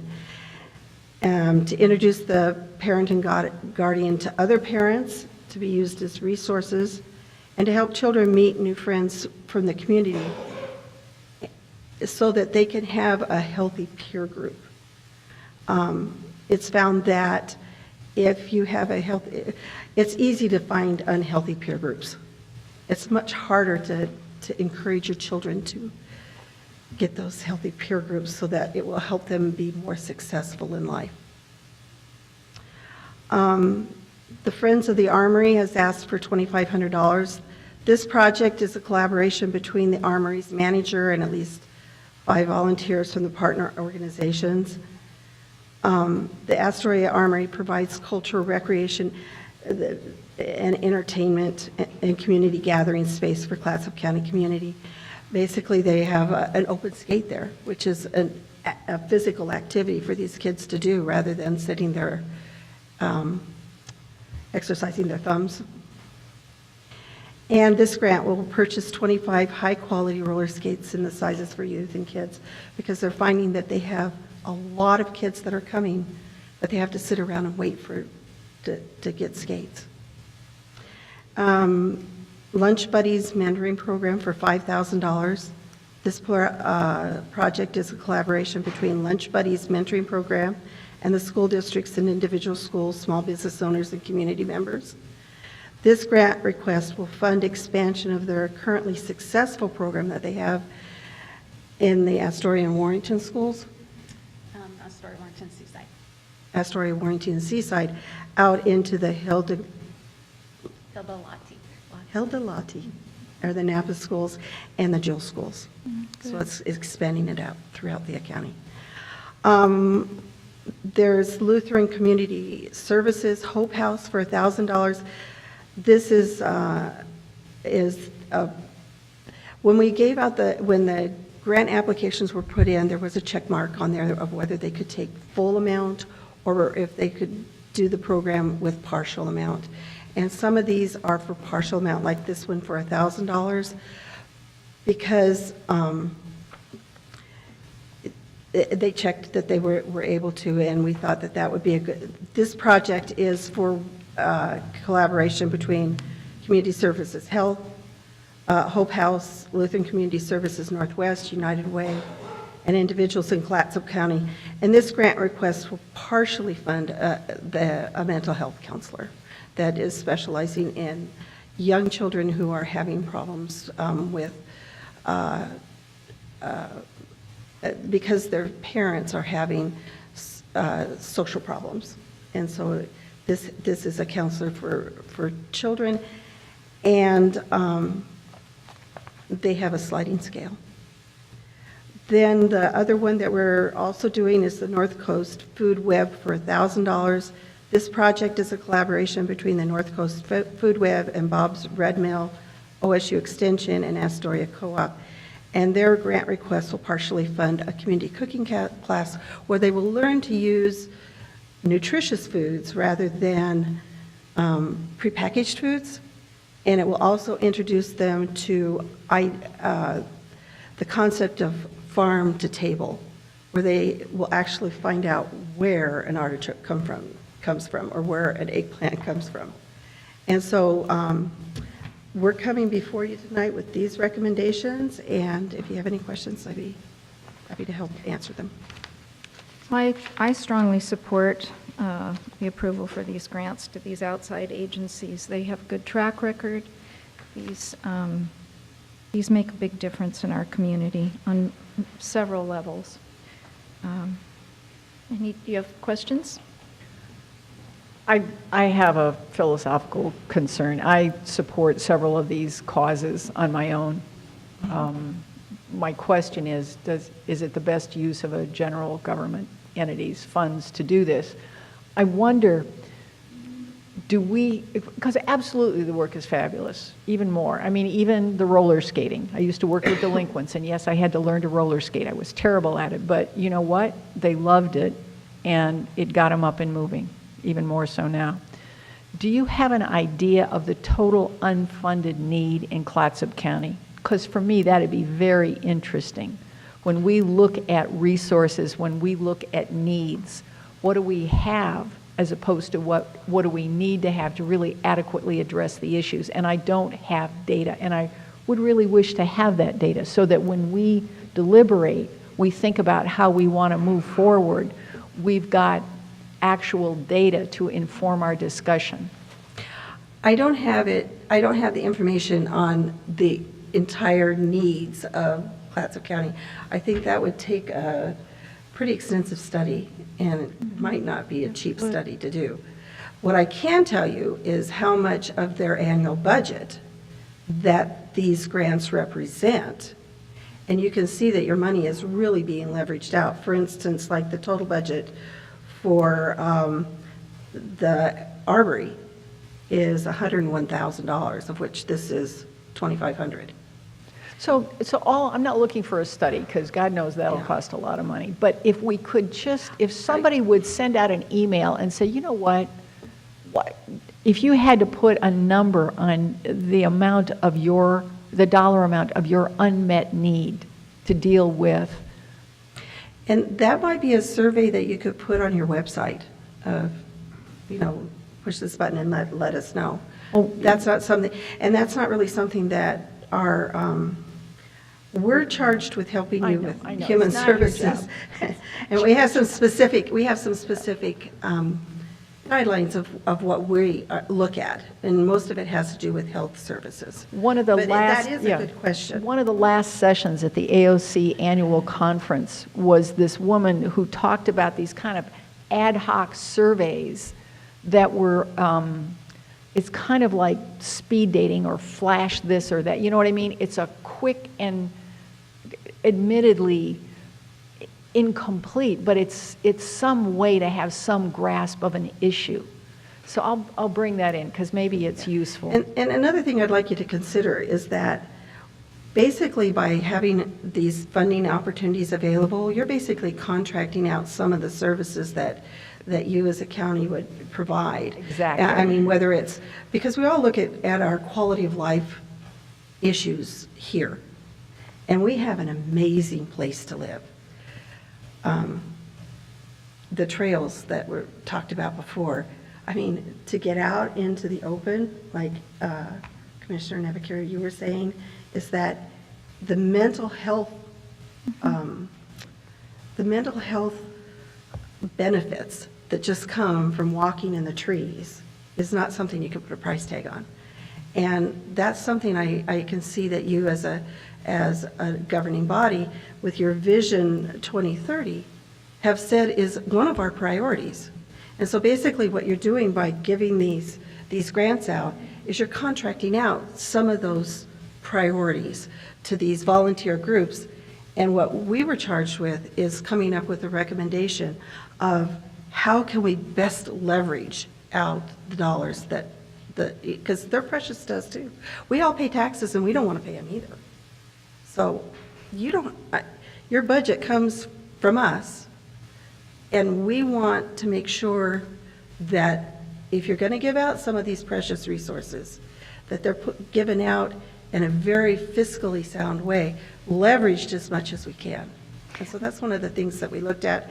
Another thing that we looked at was how sustainable is this program? Is this going to be a flash in the pan where they do it this year and then it's never anymore? Mm-hmm. So that was one of the things that we really looked at to make sure that if we could fund you now, give you the seed money, that you will take it over and it will blossom. And that's one of the things. And I know you were there during the deliberations, and there was a lot of heartfelt emotion as we were talking about each one of these and having to make the hard choice of choosing this one over that one. There are certain things that we know in general, not based on our own county surveys or statistics, but in general nationally, and that is good mental health for children and adults requires connection. And all of these agencies are going to provide better connections for these people who need it. And the economically oppressed people need it even more. And it will save money in the long run to government by having less services needed that are provided by government. I absolutely agree with that. My dilemma is how do we know the real size of the problem that we could be addressing? My concern is that if you saw the real size of it, you'd see that 15,000 is not nearly enough. That's kind of it. I really want to have a data-infused discussion about reality, because it is a beautiful place and there are unmet needs, and absolutely it's essential for well-being. But the issue before us tonight is whether to approve these or not. I got it. Yes. Is it Linda? Yes. And I just met you recently, haven't I? Yes. Yes, did they And I get put back the to you? application in for the other one too. Thank you. She's volunteering to be on the Northwest Senior Services Disability. Senior and Disability Services Yes, Council. and I really appreciate that. She'll be our second person from Clatsop County that is joining that, so thank you. First of all, when I sat on the budget committee for the city of Astoria, these are very hard choices, and thank you for doing the work that it takes to do this. And I have to recuse myself because I have personal relationships with a couple situations on this. I'm going out with a board member of the Northwest Food Web, so North Coast Food Web. I better get that name right. So anyways, I just wanted to thank you for doing this. Okay. Well, to save your integrity, Madam Chair, I would move to approve the Human Services Advisory Council recommendations for funding to outside agencies as presented, with our thanks. Second. Those in favor? Aye. Unrecused. Against? One recused. Thank you. Thank you very much. Good job. Good to see you, Linda.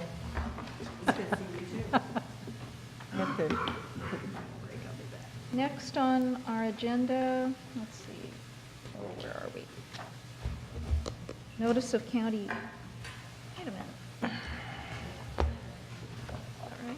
No, well, what I have on the regular meeting schedule is the New Night Cancer Institute, but what I have... That's on consent. Oh, yes, sorry. Thank you. Notice of county land sale, set minimum bids and proceed with auction, page 123. Thank you for keeping me on track. Good evening. So I'm not Serpa Dewis, who was supposed to be presenting tonight, but she's not feeling well, so. Oh, sorry. You get to have me.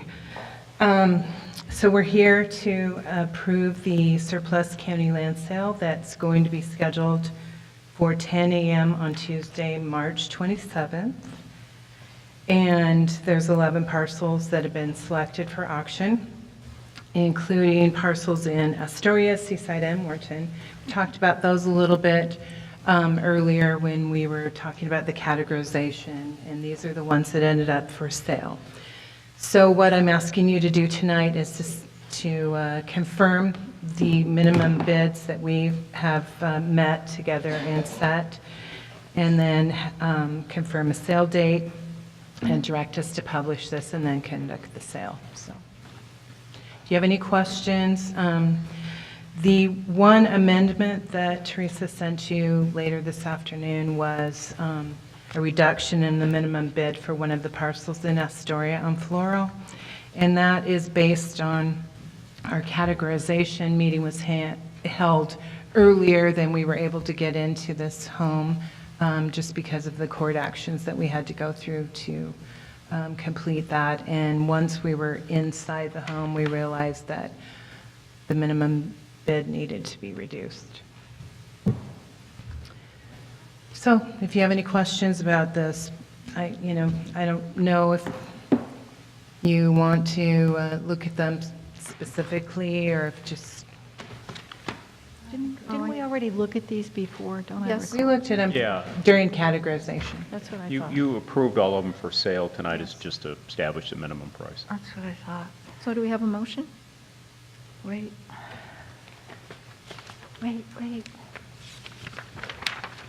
Madam Chair, I move to adopt the resolution and order as presented approving the minimum bids, setting the sale date, and authorizing the chair to sign. Second.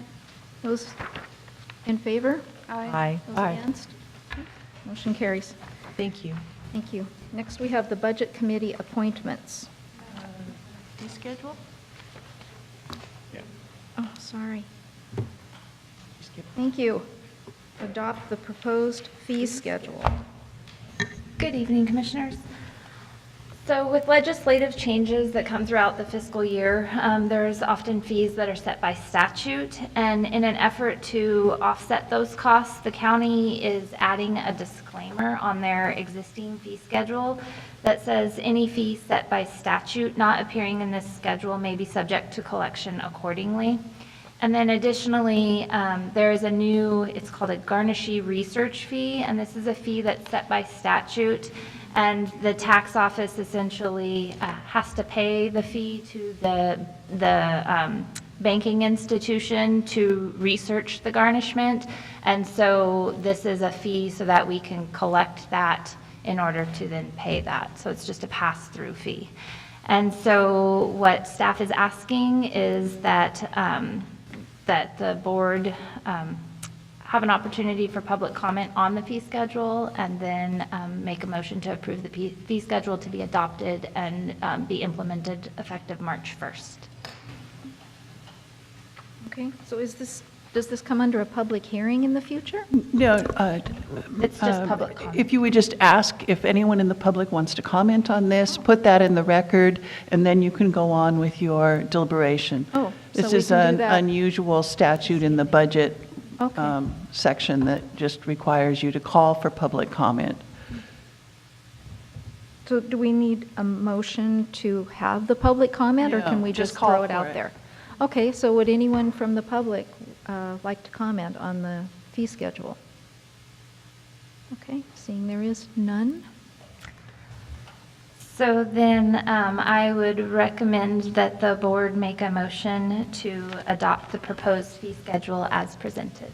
Madam Chair, I move that the board allow the opportunity for public comment, which we've done. After considering all comments, which we had none, adopt the proposed fee schedule to be implemented effective March 1st, 2018, as presented. Thank you. Second? Do we have a second? Those in favor? Aye. Aye. Any against? Okay, great. Thank you. Thanks. Now we move on to Budget Committee appointments, right? Yes. Okay. Okay. And that is on page We lost our heating 71. again. What? It comes and goes. Yeah, I was going to say it was warm a while ago. It was hot, now it's cold.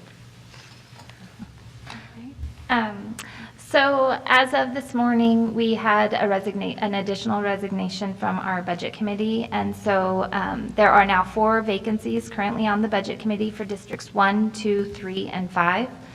The vacancies were advertised during the month of January. The term for District 1 is a full-term appointment, which expires today, the existing one expires today, and so this one will go till February 28th of 2022. The other 3 terms are unexpired terms. District 5 expires on February 28th, 2019, and Districts 2 and 3 expire on February 28th, 2020. There were a total of 7 applications, and 2 of those are ineligible due to their participation on the County Board of Property Tax Appeals. And so whenever it's possible, we try to make sure that we have representation from all districts. And so we have had, of the applicants who were eligible, we had 2 in District 1, Andy Davis and Russ Farmer, 1 in District 2, Greg Sawyer, 2 in District 3, Brian Kidder and Robert Johnstone, and 1 in District 5, Robert Fuller. And based on the current vacancies and the qualifications of the applicants, staff is making a recommendation of appointing to District 1, Russ Farmer, District 2, Greg Sawyer, District 3, Robert Johnstone, and District 5, Robert Fuller. I know Commissioner Thompson had some questions. I have some concerns. I called the Department of Revenue. They did not agree that Jim Azamano and Dr. Frank Mansfield were ineligible.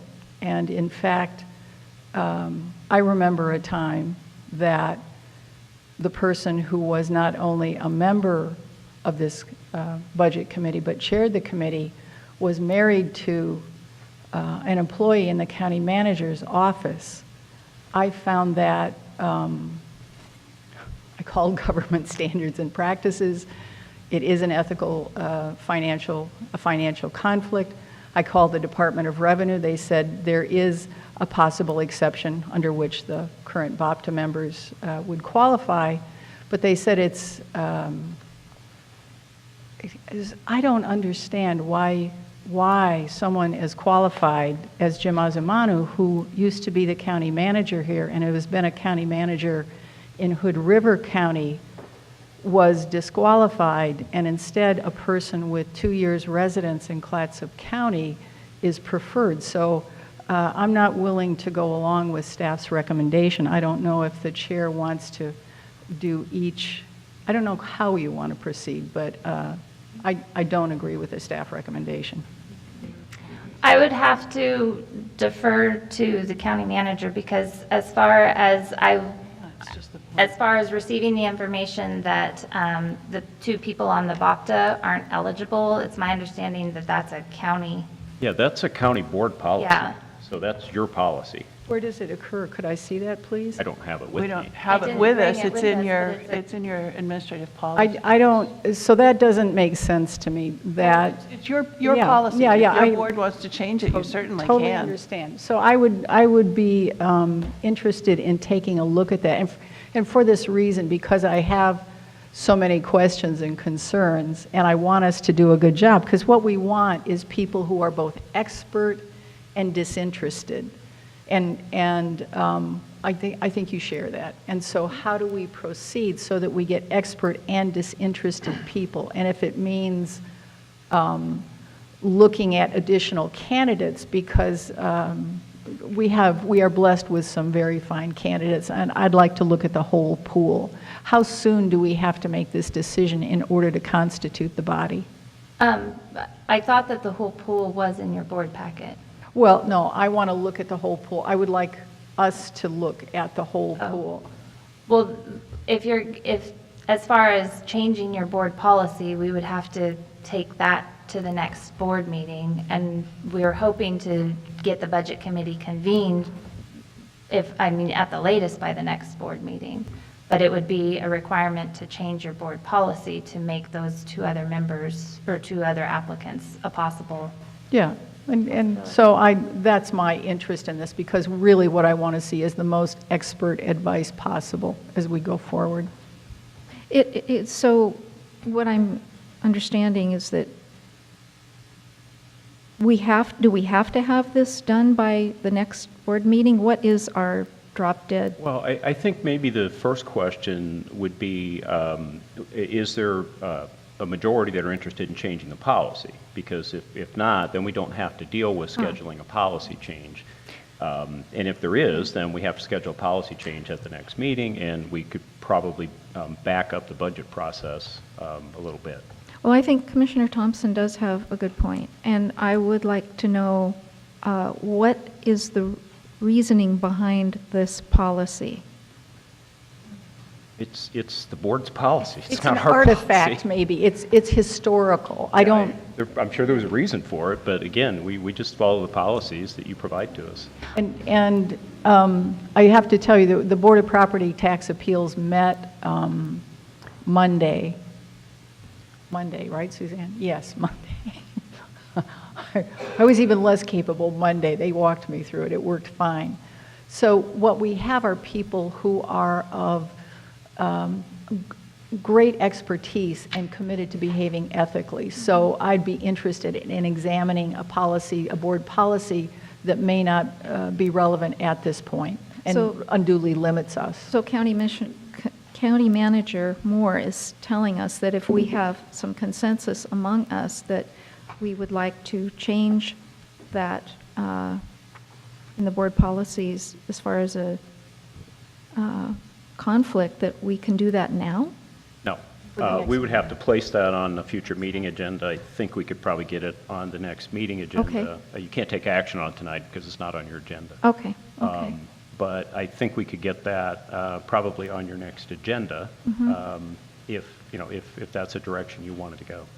I'm willing. I have a couple questions, if I may. Okay, could we just find, is it to this issue? It's all involved with this, yes. But if we could get an agreement, if we would be Well, willing to may talk I make about a this. comment? May I make a comment? Sure. First of all, we're talking about a policy that none of us have in front of us, so that makes it difficult. I would, before we make any decisions on a policy that we don't even have in front of us, I would like to have it in front of us. Okay, so what you're saying is... That's one of the points that I wanted to make. Okay. So I guess we need to decide on that. Are we talking about changing the policy, and if so, then we would have to move that to another thing. But before we do that, I would like to get a little clarity on, I went on the website last night about who is currently on the, or who was currently on the, who's left standing on the Budget Committee at this point? Mike Owen in District 4, your district. Okay, so that's what you meant. We have a 5-member budget committee, citizen budget committee, and we have 4 openings. Wow. And we do have 2 people here that that have submitted applications and who did take their time to come and speak to us at the board, and I'm very impressed with that.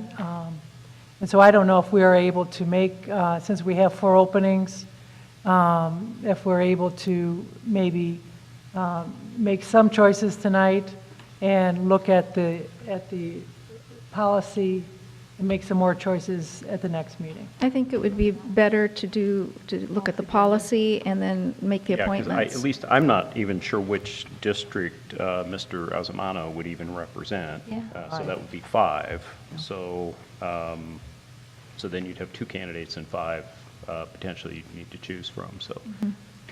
And if Frank Mansfield was told he was ineligible, perhaps that's why he's not here. So, I mean, it just makes sense to give everybody a kind of an equal So chance. part of the question I have, and could use a little bit of direction then from the board. So we're kind of slowing this process down a little bit or pushing it out a little bit further. Do you still want to do that with the current candidates? Do you want us to go out and solicit again? Do we want to open it up again? What do we want to do here? I think we're fine. We have good quality people who have applied. It's just there's an issue with eligibility. Okay. Yeah, I just wanted to be clear about that because I'm sure candidates will have questions too. So I think they were kind of expecting decisions to be made. So we need to explain them. what we're doing and why we're doing it. Yeah. So, So we'd like to look at that policy to see if that barrier could be removed. So we would look at that at the next meeting. Would it be possible, we have two candidates here tonight. Well, one of them has that conflict, correct? No. No? Oh, I misunderstood. So, We just have 3 BOPTA members. Okay. so do we ask to have all the candidates come in here and talk with us, or is that necessary or not?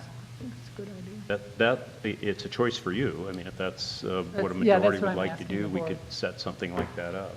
We don't usually do that for We have. appointments, but It's an important job. yeah, that's true. I'll go along. I mean, I really do I don't think it appreciate has to be a the fact- requirement if they're not able to make the next meeting. Like I said, we have met 2 of the candidates tonight, so what would you like to do?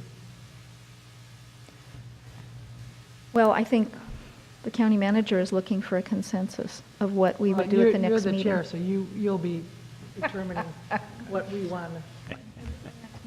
Let's move it to the next meeting. But as far as requiring or asking people to come in, I think we can ask, but I don't think it should be A a disqualifier. disqualifier if they can't, right? I'm agreeable to that. Does that make sense? Okay, so we'll look at bringing back a proposed change in the policy that prohibits serving both on BOPTA and the Budget Committee, but we're not looking to set up any kind of an interview process with candidates.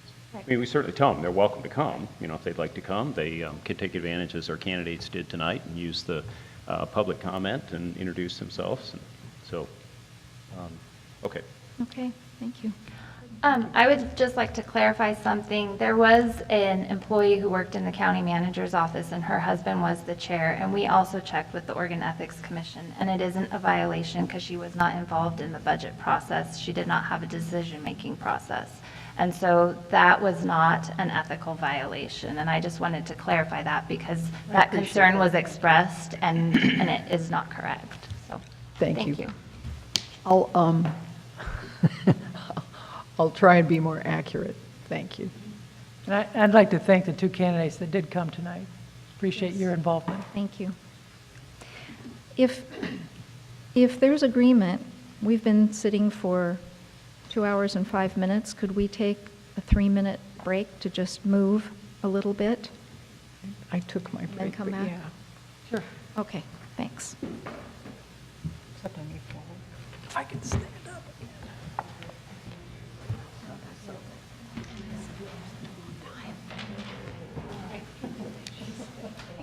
I think we can wrap up. Nothing happens. No motion was made. Come back. Since that's an important policy, I know. yes.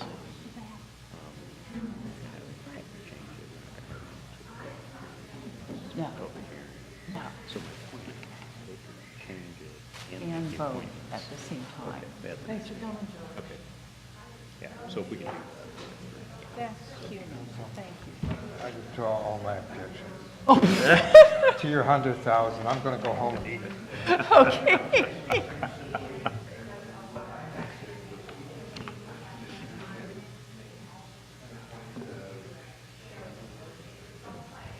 There was a big to-do over it when they put that in. I wish I could remember. I personally think that you should create as many opportunities for people to serve as you can, which means you could really eliminate people serving in multiple roles, great opportunities for other people.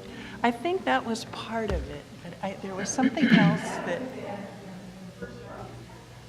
I can remember when we did it, I can pull that. God, you know, I think Ozumano was the board, county manager. County manager here? Yeah. I never heard of it. I know Commissioner Thompson said that. Yeah, I've never no, he heard of was it. here,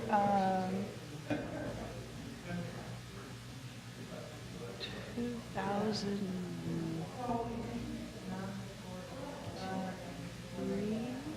2 to 4, maybe? I just, his name.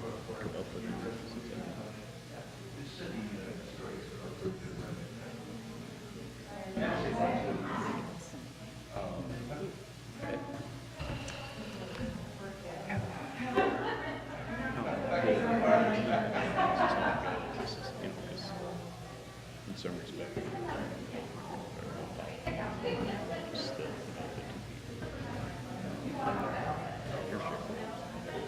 You seem to be getting favor from commissioners, even those candidates that were way qualified. Yeah, this is strong.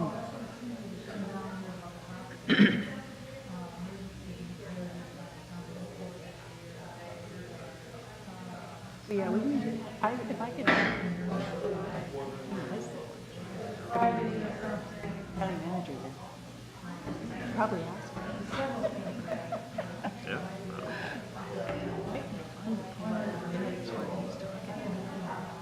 Pass that up to him. Maybe not.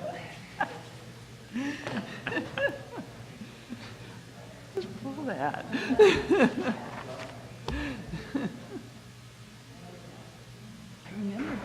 I remember writing the thing. But that's fine. Yeah, I just, when she said that, I went leaf through her, look at his application. It doesn't say any of that stuff. Application, so I'm like, okay, I would have not known. Just curious.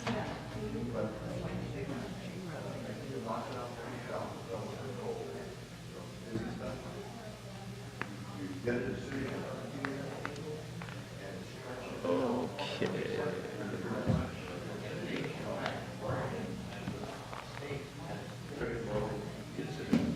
Well, I guess it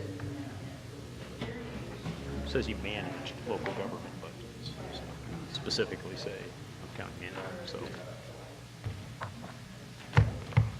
And that form doesn't allow for a lot of, hello. You know, I think. You are, yes, okay, how are you? So you might ask him why you did. Because he can probably remember why we did it. At times. Sometimes I go days when I can't come up for air, and some days I'm not too bad, so. Well, I was asking, but I can't remember. That's why I said if you just give me Who's a the county manager then? times over the next couple of years, we'll find something that'll work.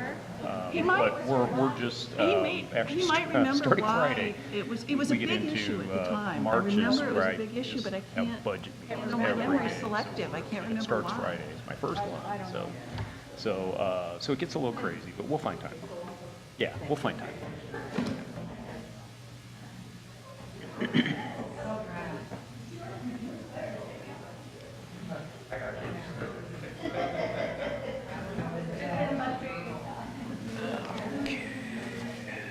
Okay, Cameron, you see that I'm turning away from you every time. And Kat, well, you know what? I was telling Frank, one of my colleagues from the Nehalem Bay Emergency Volunteer Corps fell into a coma. I heard you say something. Yeah, he went into a coma and his. Okay, let's resume the business agenda. Okay, fine, there we go. Page 189, Okay. personal professional service contracts with county council. I'm sorry, just a moment.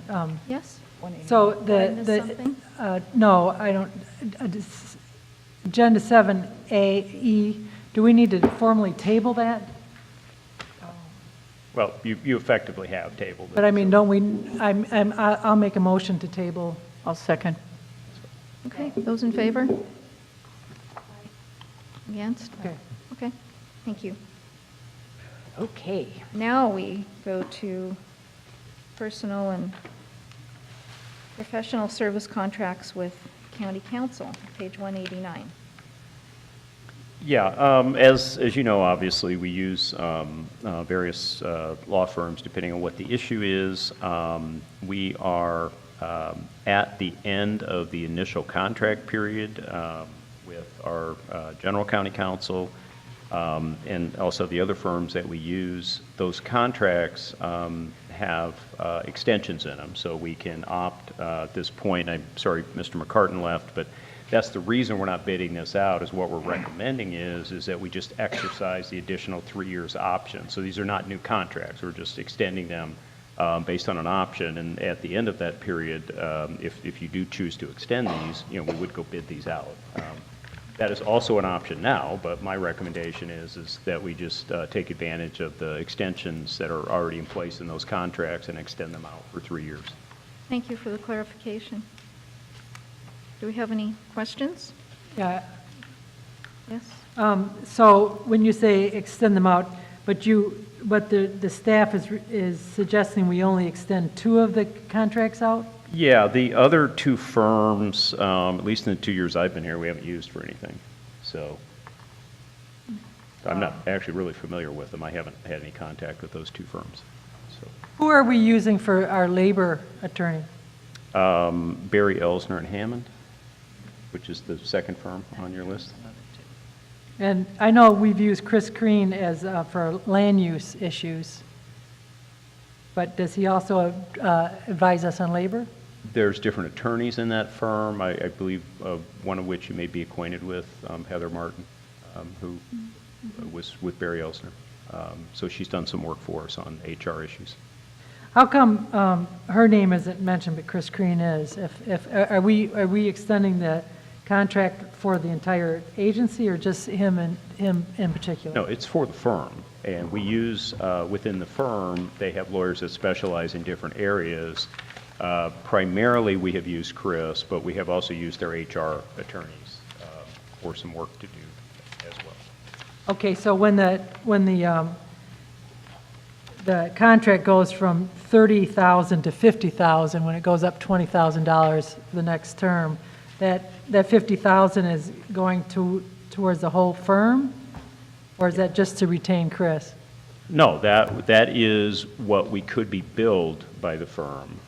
These are not retainers. We're not paying them up front. We pay them as we use them, and it would be an amount up to $50,000. If we don't use that, we wouldn't spend it. Because it strikes me that Heather Reynolds going from $75,000 to $100,000, and then the next law firm up to $50,000, that's half of Heather's. That seems curious to me. You only call them on occasion. You use me 3 hours a day or so, 3 or 4. You might use Chris 1 hour a week. I know, but it's implying somehow that they're doing half as much work as you are. You know what I'm saying? If you're doing 100,000 and they're doing 50,000. But again, we may not spend a penny with them. The 50,000 is just budget authority. It's contract authority that we can spend up to that amount. We're not obligated to spend any money with them unless we choose to use them or have a need to use them. And when do we decide when we're going to use them? As an issue would come up, for instance, we had a couple of LUBA appeals last year, 3 actually, I believe, and so we used Chris Crean for those when they came up, and so we would make those decisions based on what our needs are. How do they decide what the amount of increase is? What is that based on? Well, that's what they ask for. I mean, I don't know exactly what it's based on, but I'm sure that is probably somewhat tied to whatever the cost of living increase has been over the previous several years of the contract. But that's most things over time. Prices tend to go up, and that's also true with legal services.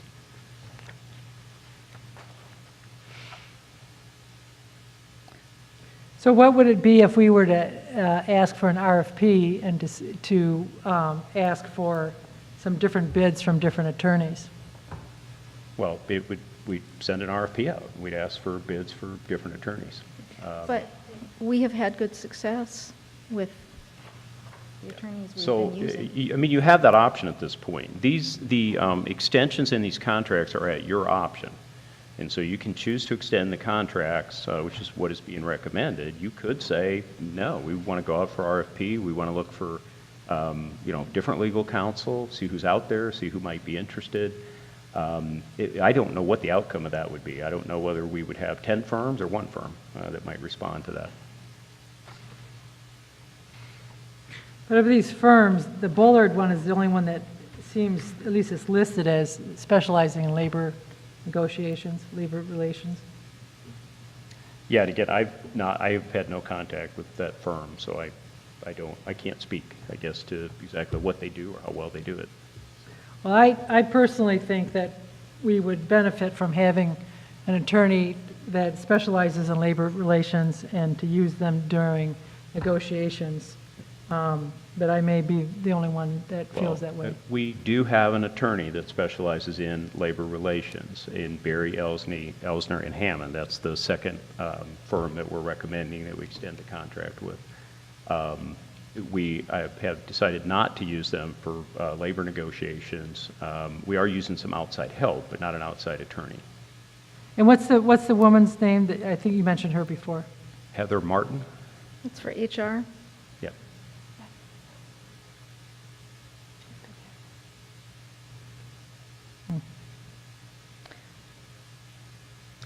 We had another attorney, before you came on the board, we had another attorney, and I'm trying to remember her name.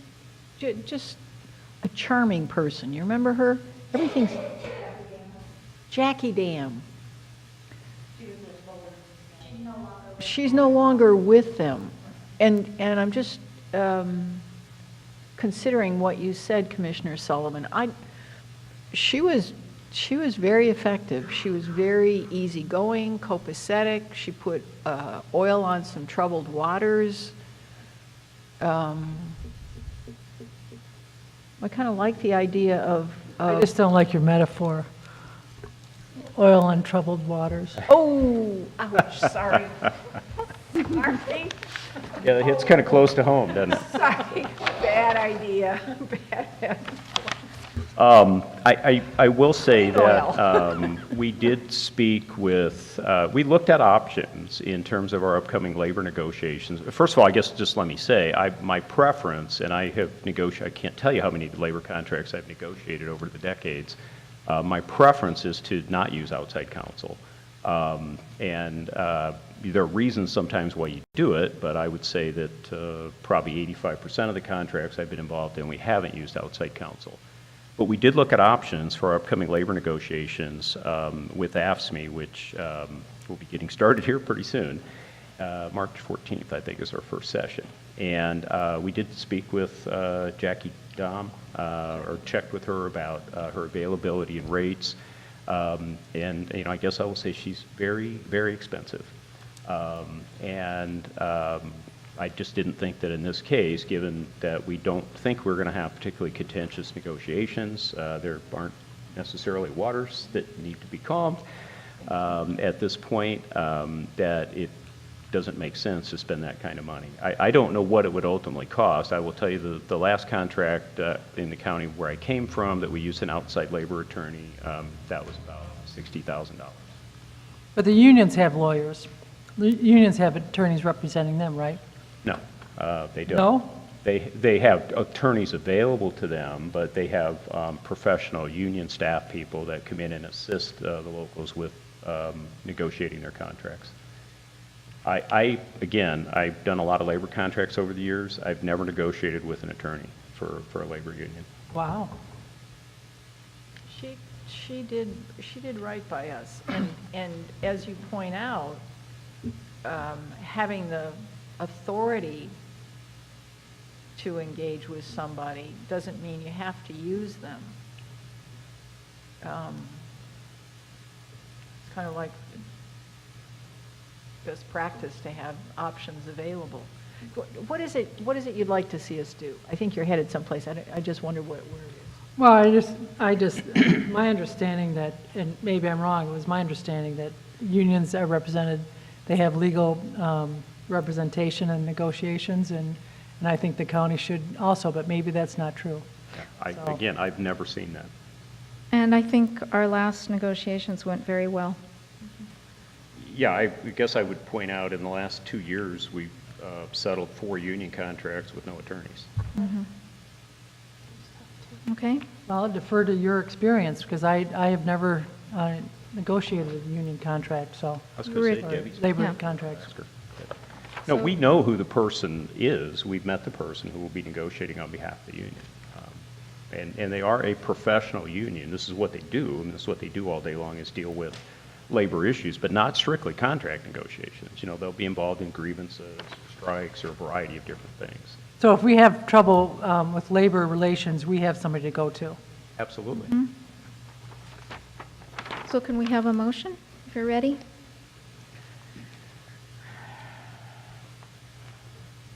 Lost it. I had it and I lost it. Page 190. 190. As I said, I had it and I lost it. I put it somewhere, you guys. Can the chair make motions?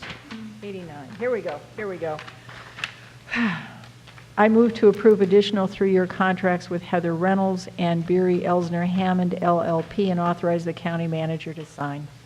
Second. Those in favor? Aye. Aye. Any against? Thank you. Can the chair make a motion? Say I what? don't think there's any prohibition on it, but it's usually not done. Okay. All right.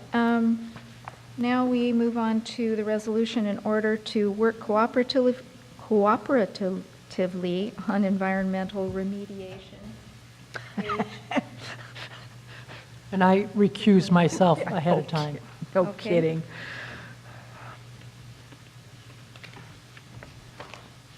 Yeah, this is just suggesting that in order to support a local business and also the cleanup resulting from the recent oil leak out near the Cannery Pier, that the Port of Astoria, City of Astoria, and the county have all been asked to pass a resolution, not committing any finances to the cleanup, but simply saying that we'll cooperate with each other. You know, we'll work together in any way that we can.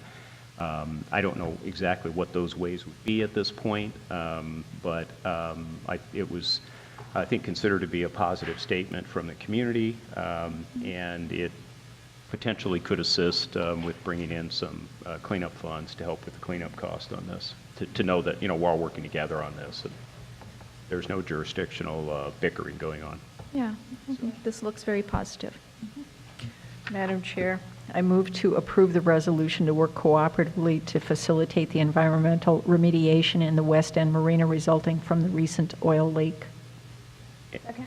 Those in favor? Just, I think Commissioner Sullivan, for the record, I believe you're abstaining from this? I've recused myself, yes. Okay, thank you, I didn't hear that. So. Okay. Right from the Let's see, beginning. so we have the motion and a second, and now those in favor? Aye. Any against?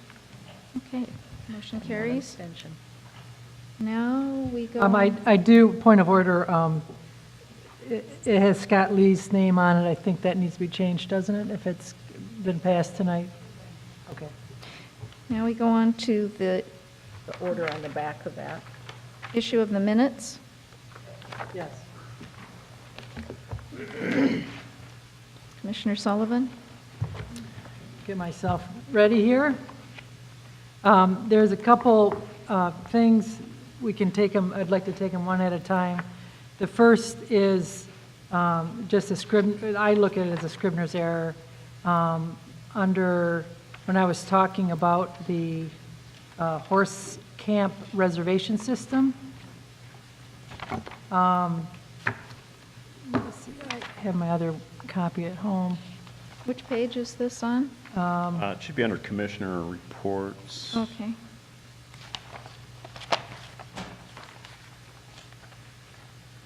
I think. It was, So had been. page 4, or is it the second one? Let's see, wasn't there? No, there wasn't a second one. Okay. Page 5? Okay.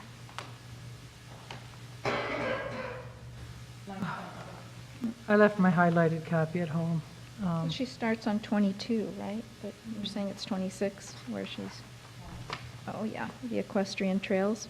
So what it is in the minutes, it says the North Coast chapter of the Oregon Equestrian Trails now has a Northrop Creek Horse Camp Reservation System. And I wanted to make sure that what was part of those minutes was also the fact that Senator Betsy Johnson helped with this and that it's part of the state parks reservation system.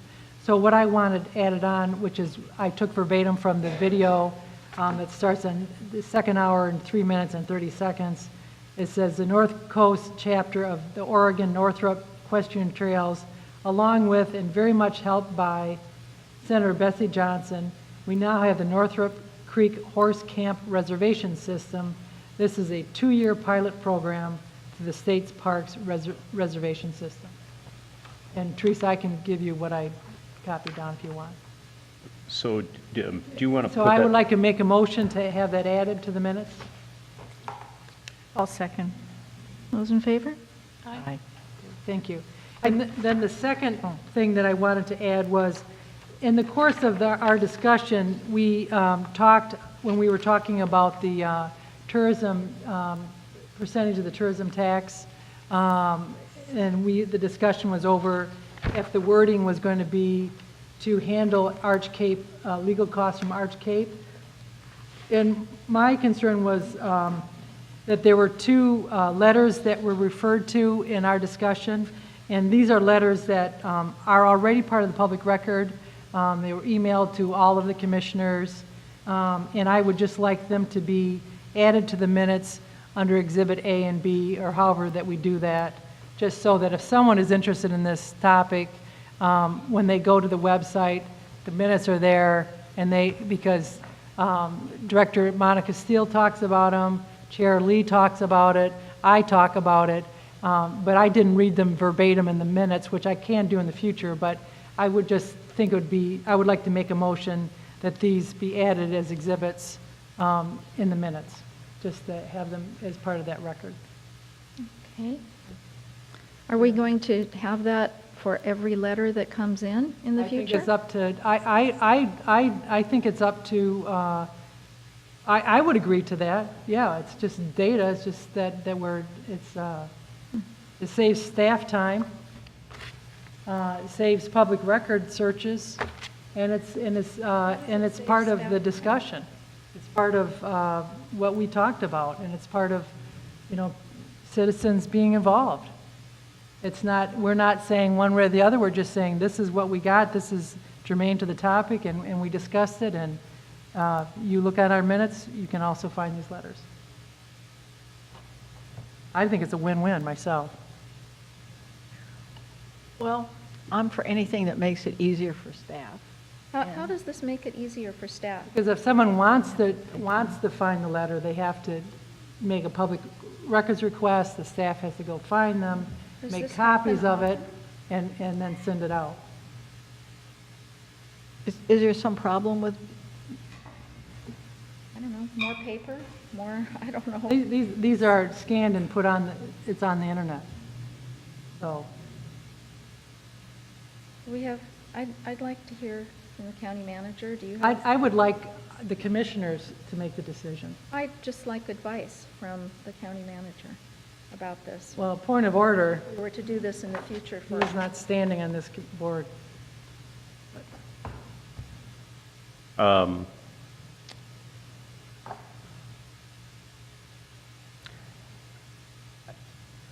I'm not opposed to the idea. What I would say is it's a very unusual practice. Mhm. So, As a planning commissioner, I never saw this happen in the city of Gerhart. Never did. Clatsop County Planning Commissioner? Oh, yeah, there was quite a bit.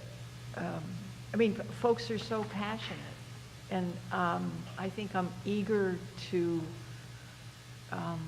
present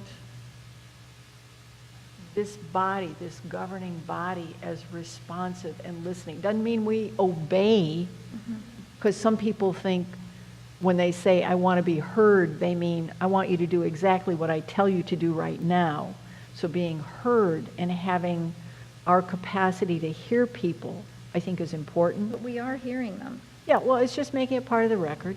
Okay, but minutes are usually something that's somewhat abbreviated. You don't include every single thing that was in a meeting. Not usually. I know, I'd just be happier to have it in there. Well, I'd say let's do it this time then, if that's what you're comfortable with. Case, so maybe on a case-by-case basis. Mhm. Okay. go for that, case by case? Thank you, I appreciate that. Thank you.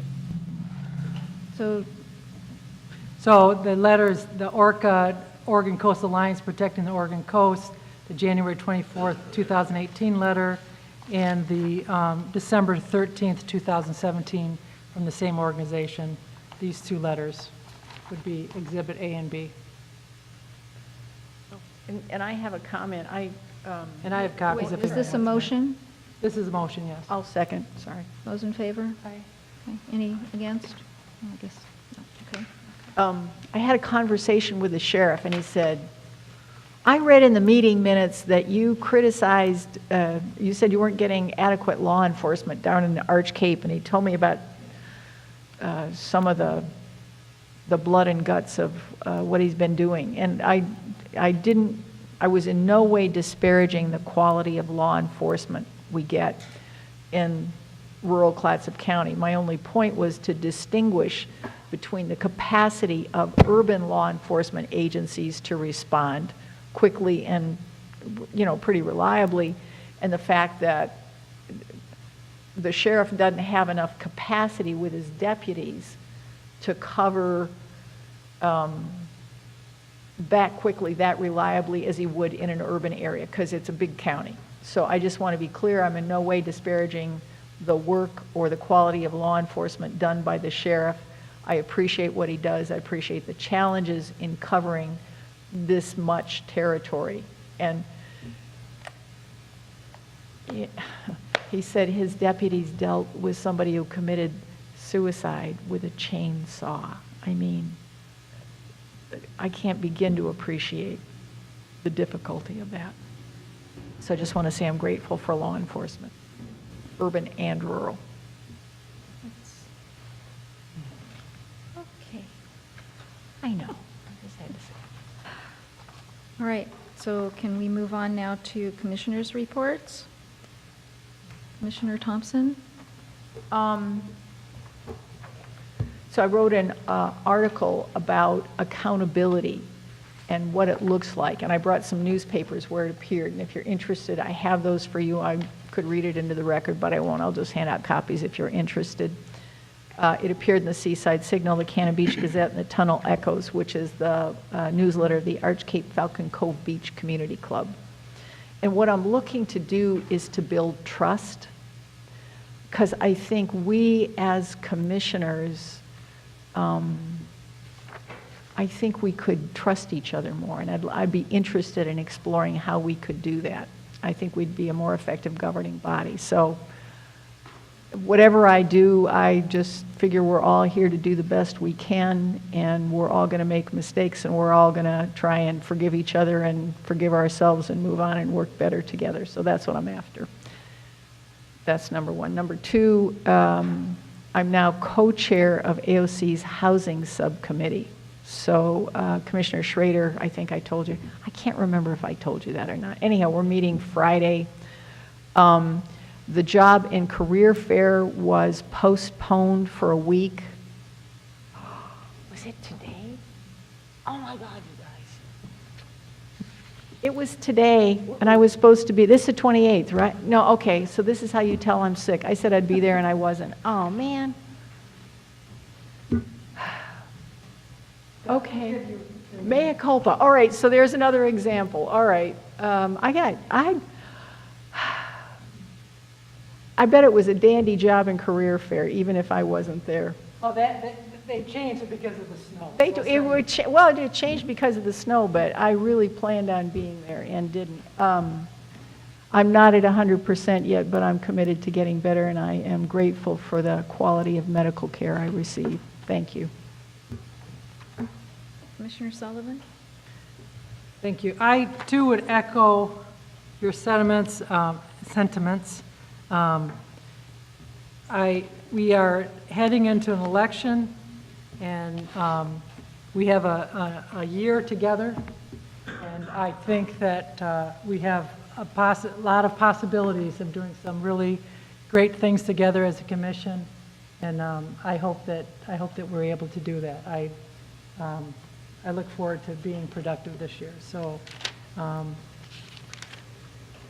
what is going on with me? I, last week was on, during the snow, I was on the homeless, I'm on the part of the homelessness task force for the city of Astoria. So that's really an interesting body to be on. Also, the Northwest Senior Disability Services, our operating director, Rodney Schroeder, has resigned, and Tanya, let me see, Tanya, doggone it, DeHart has, we appointed her to take over his position, and for this year, that'll be a co-position like it has been. But it's a very fine organization. I think we're very lucky to be affiliated with it. They do a lot of great work, and I'm proud to be part of that. Another part of the seniors that I'm involved with is that we monthly, the Senior Classic Senior Care Network. And one of the things that we produced today, we had our first meeting for it's so far it's called Focus on Men. Senior men in this area have higher than average rate of having bad outcomes of completing suicides, basically. And so we are trying to reach out and have get more connection with the senior men, and we had a pretty good turnout today, and they all are willing to come back and keep working on it. We have a great senior center here, and so that's something I think that's good. Coming up in March is the CASA 20th anniversary.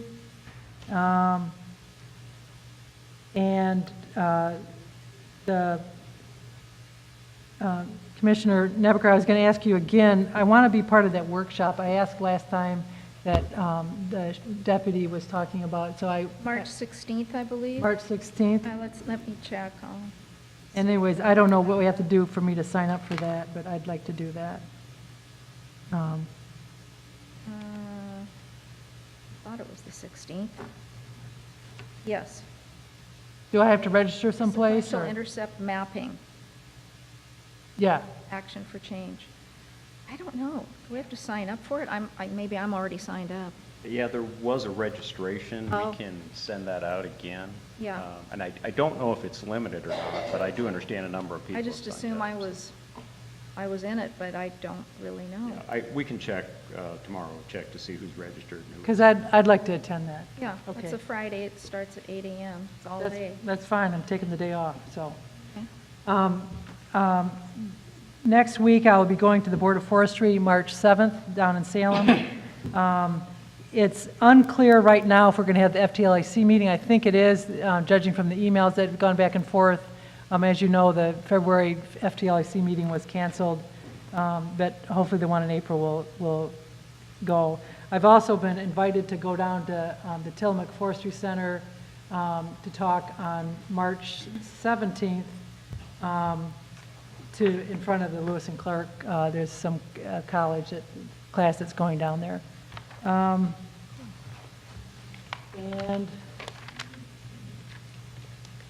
I think that was it. I talked to Chair Lee today, and I know that we're looking towards working on the voters pamphlet, which I think we're pretty much in agreement with. So that's I think is also very positive. I know I'm going to get home and think, oh, what did I forget? But that's it for me today, and thank you very much. Thank you. Commissioner Clement? Just one thing. I've been speaking with a guy named Nick from the Pew Charitable Trust regarding a Pew Charitable Trust specific fisheries campaign. I don't know much about it, but it's regarding sustainability. I'm thinking maybe he's thinking about marine stewardship certification, which takes like 20 years, but it would sure be great to get that ball rolling for our local fishery in the sea and on the river.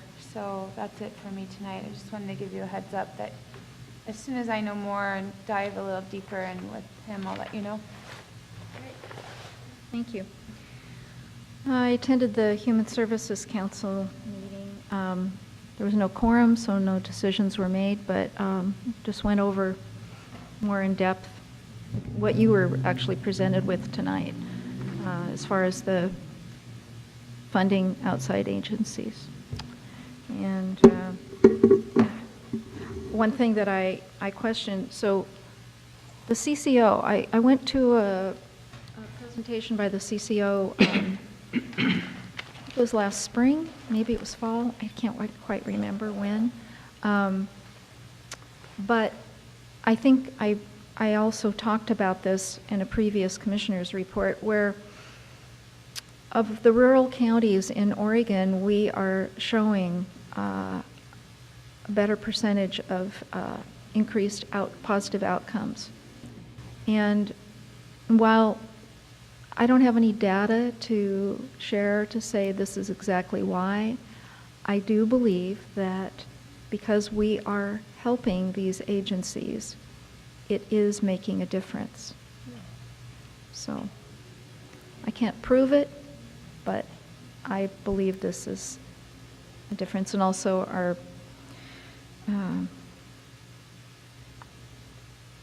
improvements with our respite center and all the good things that we are doing. I think we're doing a lot of good. Let's see.